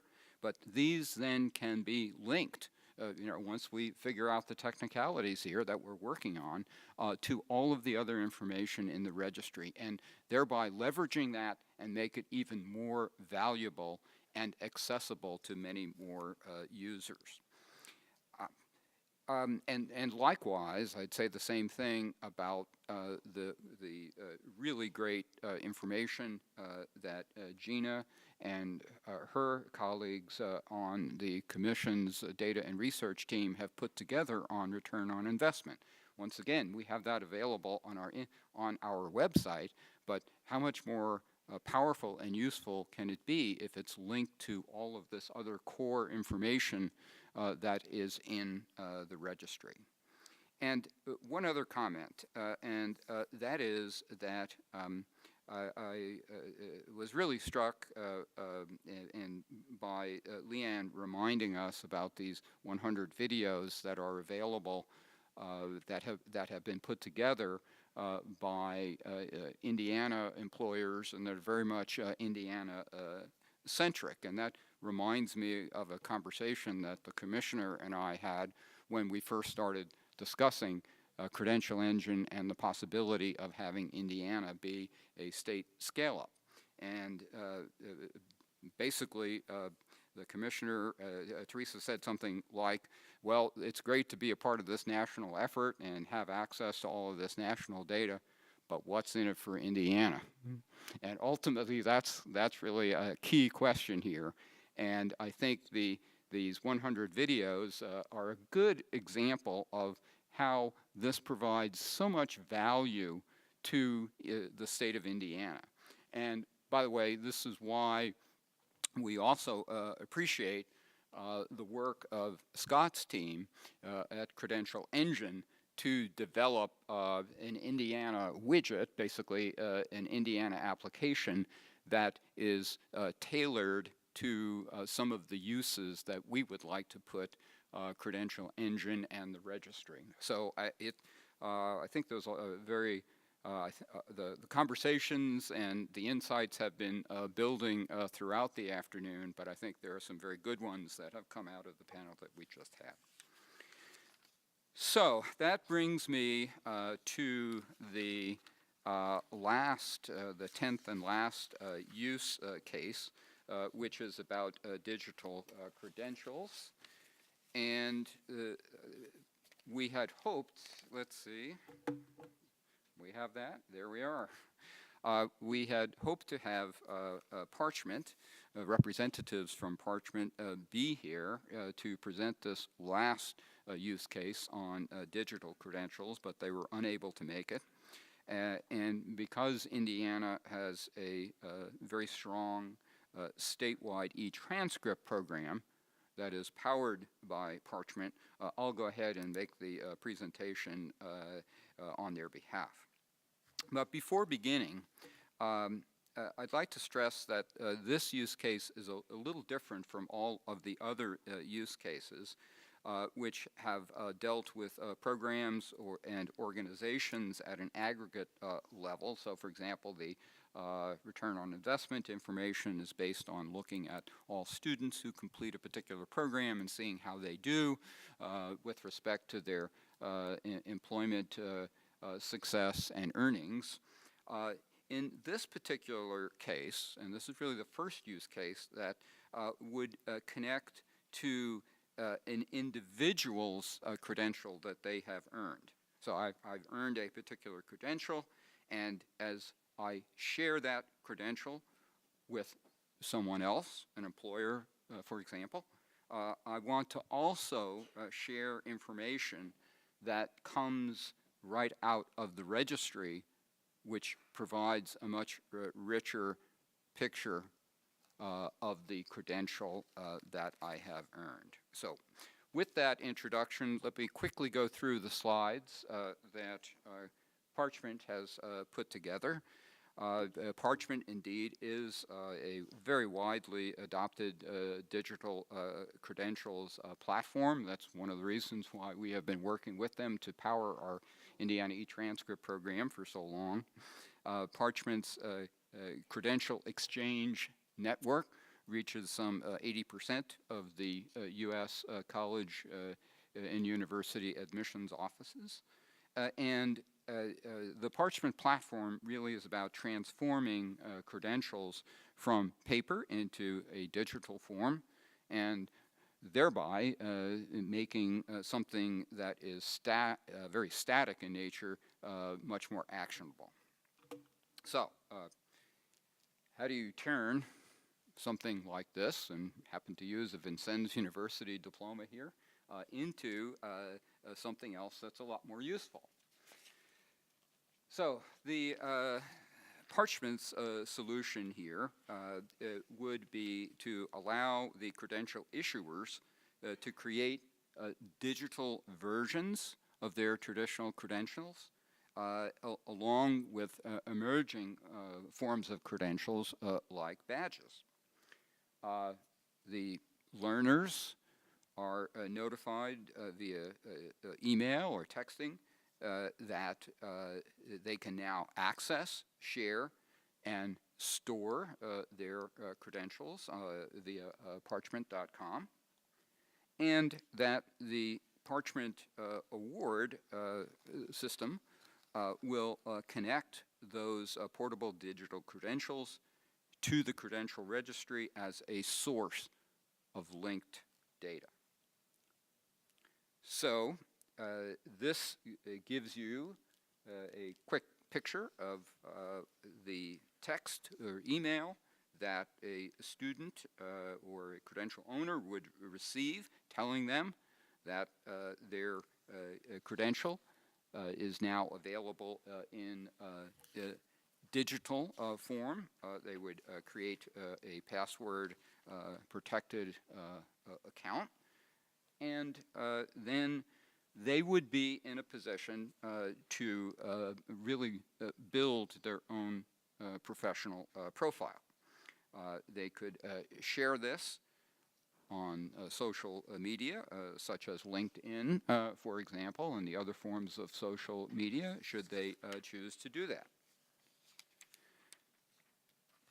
They could also download the credential as a PDF, and this is when you do that. This is something that it would look like, something very familiar to all of us.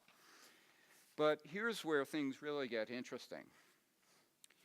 In addition to the credential itself in a PDF form, or for example, you now begin to get information, in this case, about the credential provider, Vincennes University, in this example. So instead of just having a piece of paper that looks great in a frame that you put on the wall, you now have something, not only something about the college or university that issued the diploma.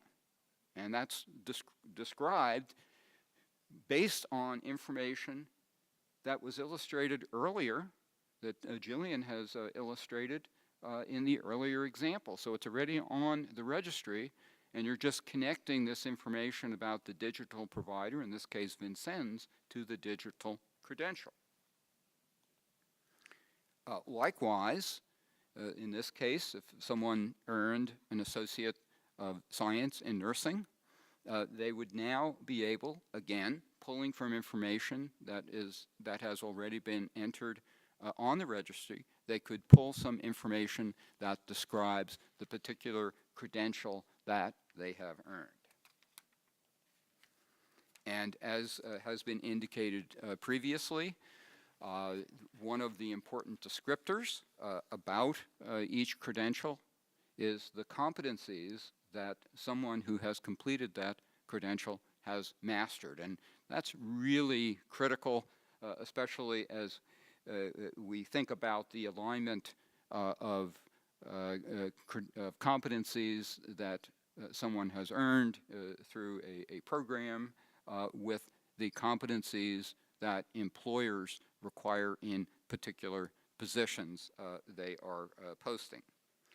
And then finally, again, pulling information from the registry, we also have information on how that credential is valued, how the quality assurance entities can vouch for the quality of that credential.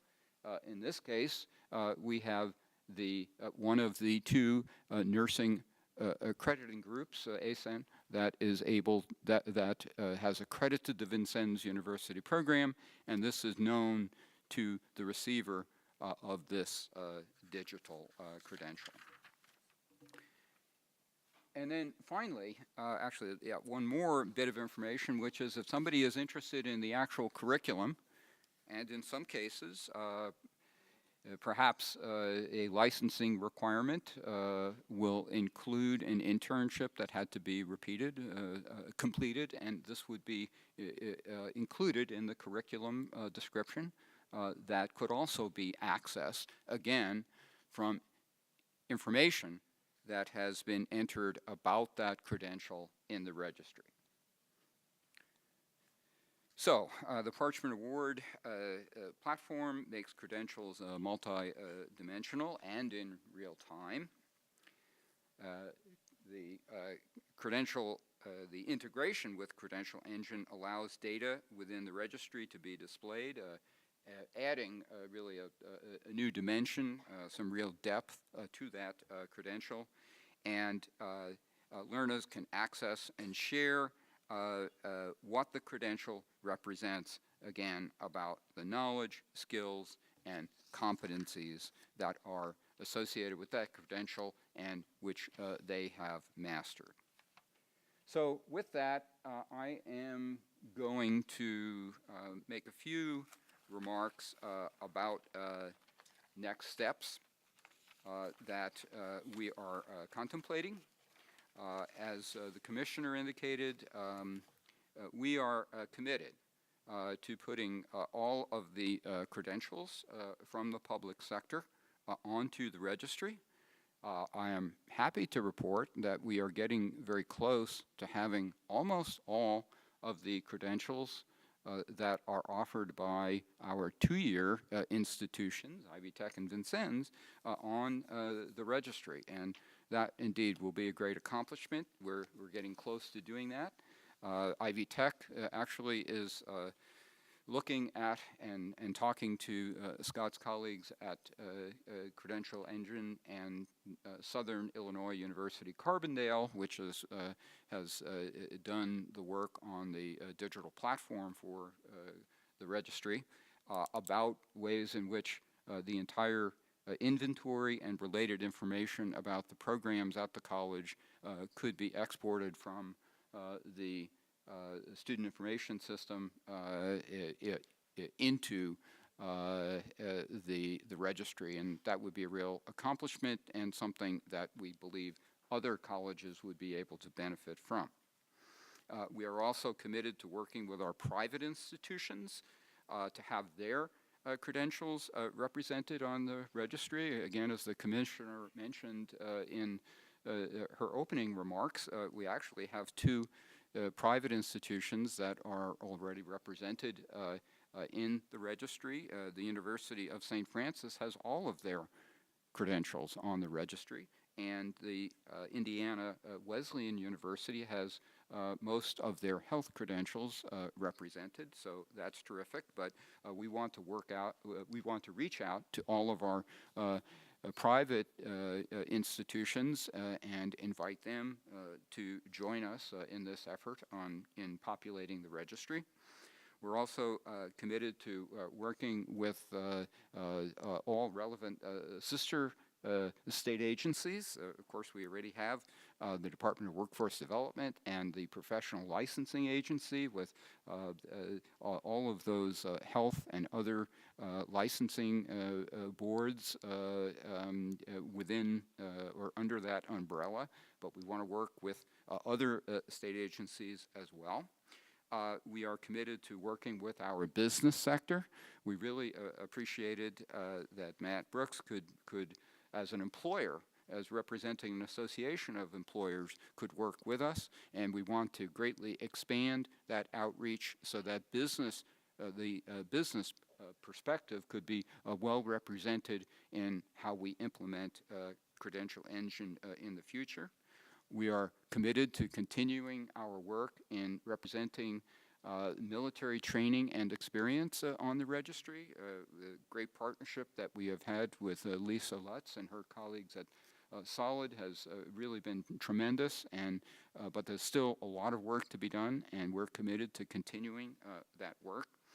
I think finally, I would like to say that we've talked a lot about connections among credentials and credential providers and quality assurance entities. I think, as you've actually seen in some of the remarks that were made by panelists, we've also made some connections among some of our panelists, because this is really the first time that we have gathered all of our partners together at a single meeting where we could all focus attention on Credential Engine. We definitely would welcome your suggestions as to how we can further this work. I think you all received a little packet of materials. I believe Jillian's contact information is in that packet. So we really want to hear from you and as to how we might realize the potential of Credential Engine much more quickly, and how it can best represent the needs of Indiana citizens, residents, and stakeholders. And with that, it is my great pleasure to invite Scott Cheney to come up. And if, Scott, if you would perhaps just offer a few reflections on what you've heard this afternoon. I know this is sort of spur of the moment, but we really appreciate your willingness to be here and spend this afternoon with us. And I should say Scott will also be at the commission meeting, as will Lisa Lutz tomorrow, when we have part of our public square discussion focus on Credential Engine. So it's been a pleasure to work with Scott and all of his colleagues at Credential Engine. And with that, I'll give the mic to you, Scott.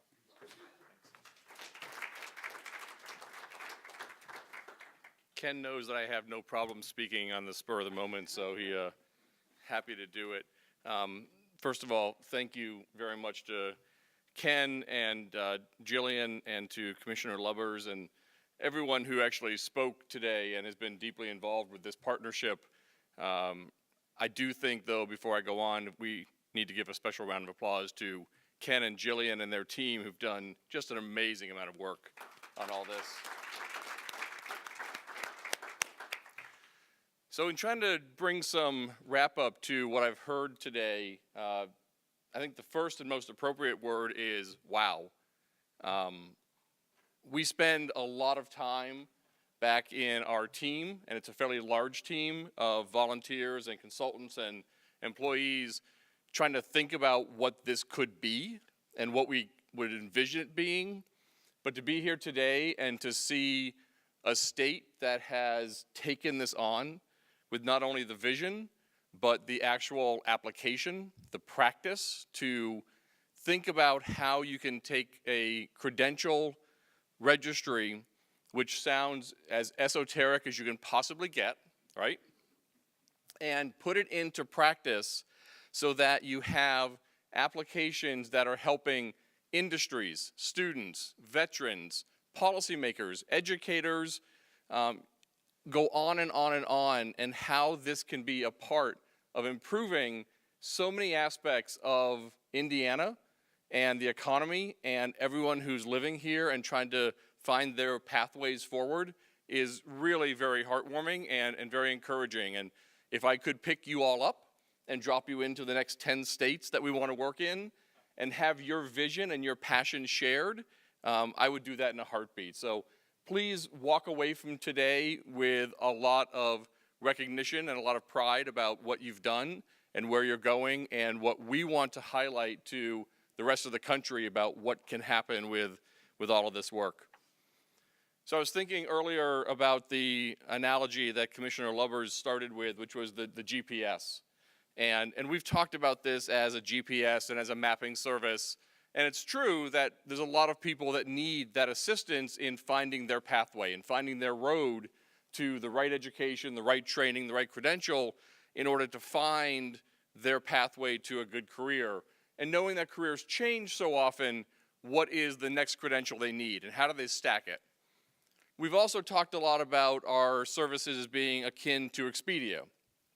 And so you think about some of the navigation that you were looking at that Jillian was showing you, and we're trying to show the map, we're trying to show the institution, we're trying to show all of the characteristics of the institutions. And so we're a little bit like a MapQuest, we're a little bit like an Expedia, so we might be more like a AAA, where we're trying to bring all of that together. And I'm going to date myself now. How many of you have ever used or might still use triptychs?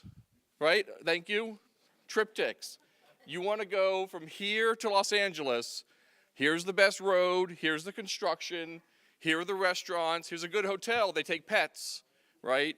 Watch out for the speed traps over here and everything else you might want to know about not just the roads, but about the weather conditions and the rest stops and where you should stay overnight. So if we could be the triptychs for, workers and students and everyone else, haven't quite figured out the tow truck services yet. We're going to work on that one. But how do we help people make those better informed decisions in a world where there are countless highways, countless vehicles, countless hotels? We estimate, and Jillian was trying to navigate through and show you all of the different data points inside the registry. Imagine all those data points, probably 300 or so different descriptors that we collect on credentials, times 300,000 plus unique credentials in this country alone. 300,000 unique credentials, and that's just counting the licenses and certifications and 2- and 4-year degrees and master's degrees. That hasn't even started to count in unregistered apprenticeships or badges or military credentials. So when we're done doing the first ever census of credentials in this country, we're estimating that we're going to be over 350,000. And we're going to try and do this work not just in the US, but globally. So eventually we're going to be up to 3 to 5 million credentials across all different countries, trying to help individuals and employers who hire from around the world make sense of all that information. Because in that kind of a world, informed decision making is very, very hard. And we want to be able to help bring that information to people so they can, students or employers or policymakers or educators, be able to make better decisions. If we do this right, the registry will be a neutral repository of all this information. That we're not making that triptychs for you, you're helping make it for students in your state. An employer is helping make it in collaboration with educators to bring better information and better decision tools. We're not doing that. You don't want us to do that for you. You want us to be the holder of the data that you can then use in order to apply it to your own circumstances, to your own students, to your own economies. So that's really what we're about. We're trying to bring transparency to this marketplace so that you all can use it to make better decisions. And honestly, the use cases that you demonstrated today, we thought about some of them as we were coming up with what the registry should be. But the use cases that you've demonstrated here and that others are bringing to us, we're now trying to race to catch up with where you want to go, which is really exciting because this whole endeavor needs to be about how Indiana is going to use it, how the healthcare industry is going to use it nationally, how DOD is going to use this to help all those transitioning service members. So we're trying to figure out how do we keep building out the language, the descriptors of credentials so it's available for all of you to think about how you apply it to meet your particular needs. So I was excited to see conversations today about exploration, about how employers can improve their recruitment, about how educators and industry and policymakers can have better conversations about pathways, about how you can work with the military to connect those credentials you get in the service with the kind of credentials that are available in the civilian world, about the ROI examples. I didn't know, honestly, until today, that we've allowed you to designate next level credentials so that you can actually have a tool that's very specific to Indiana. I love that.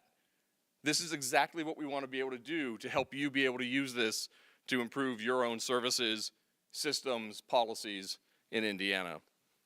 And the more we can do, we want to be here to make that resource available to you. The last thing I want to point out is the tool that Jillian was showing, Credential Finder, is the very basic tool that we've made available for people to search the registry through our own website. But what we're most excited about is making sure that we're providing the data from the registry to Indiana, to Parchment, to EMSI, to LinkedIn, to Google, to Credly, to all these other services that can then bring the data in to tools and resources that you're already familiar with, that students might see through their guidance counselors or one-stops or La Raza or Urban League, that veterans may see through Project Good Jobs or Hire Our Heroes. All of those services that people already know and already use is where we want this data to be made accessible through. Not that you have to know about Credential Engine and come search our website. That's great if you do, but we want to make sure this is in hundreds, if not thousands, of applications and resources that are out there in the community that people already are comfortable with. So, congratulations, great job. We're excited to continue to work with you to expand this, to get not just the 700 or maybe close to 1,000 credentials just from Indiana in the registry, and that's just really in healthcare and a few other sectors. But if we expand that to financial services and manufacturing and hospitality, we're easily going to be in the several thousand credentials just from Indiana. When that gets in, the ways that we can make it available for the entire economy, we're very excited about. I want to give a quick shout out to the entire Credential Engine team for doing all the work to help make this possible, but a bigger shout out to the Indiana team for taking that rudimentary idea and really building it into something very practical and very valuable. Thank you for inviting me here today, and appreciate it.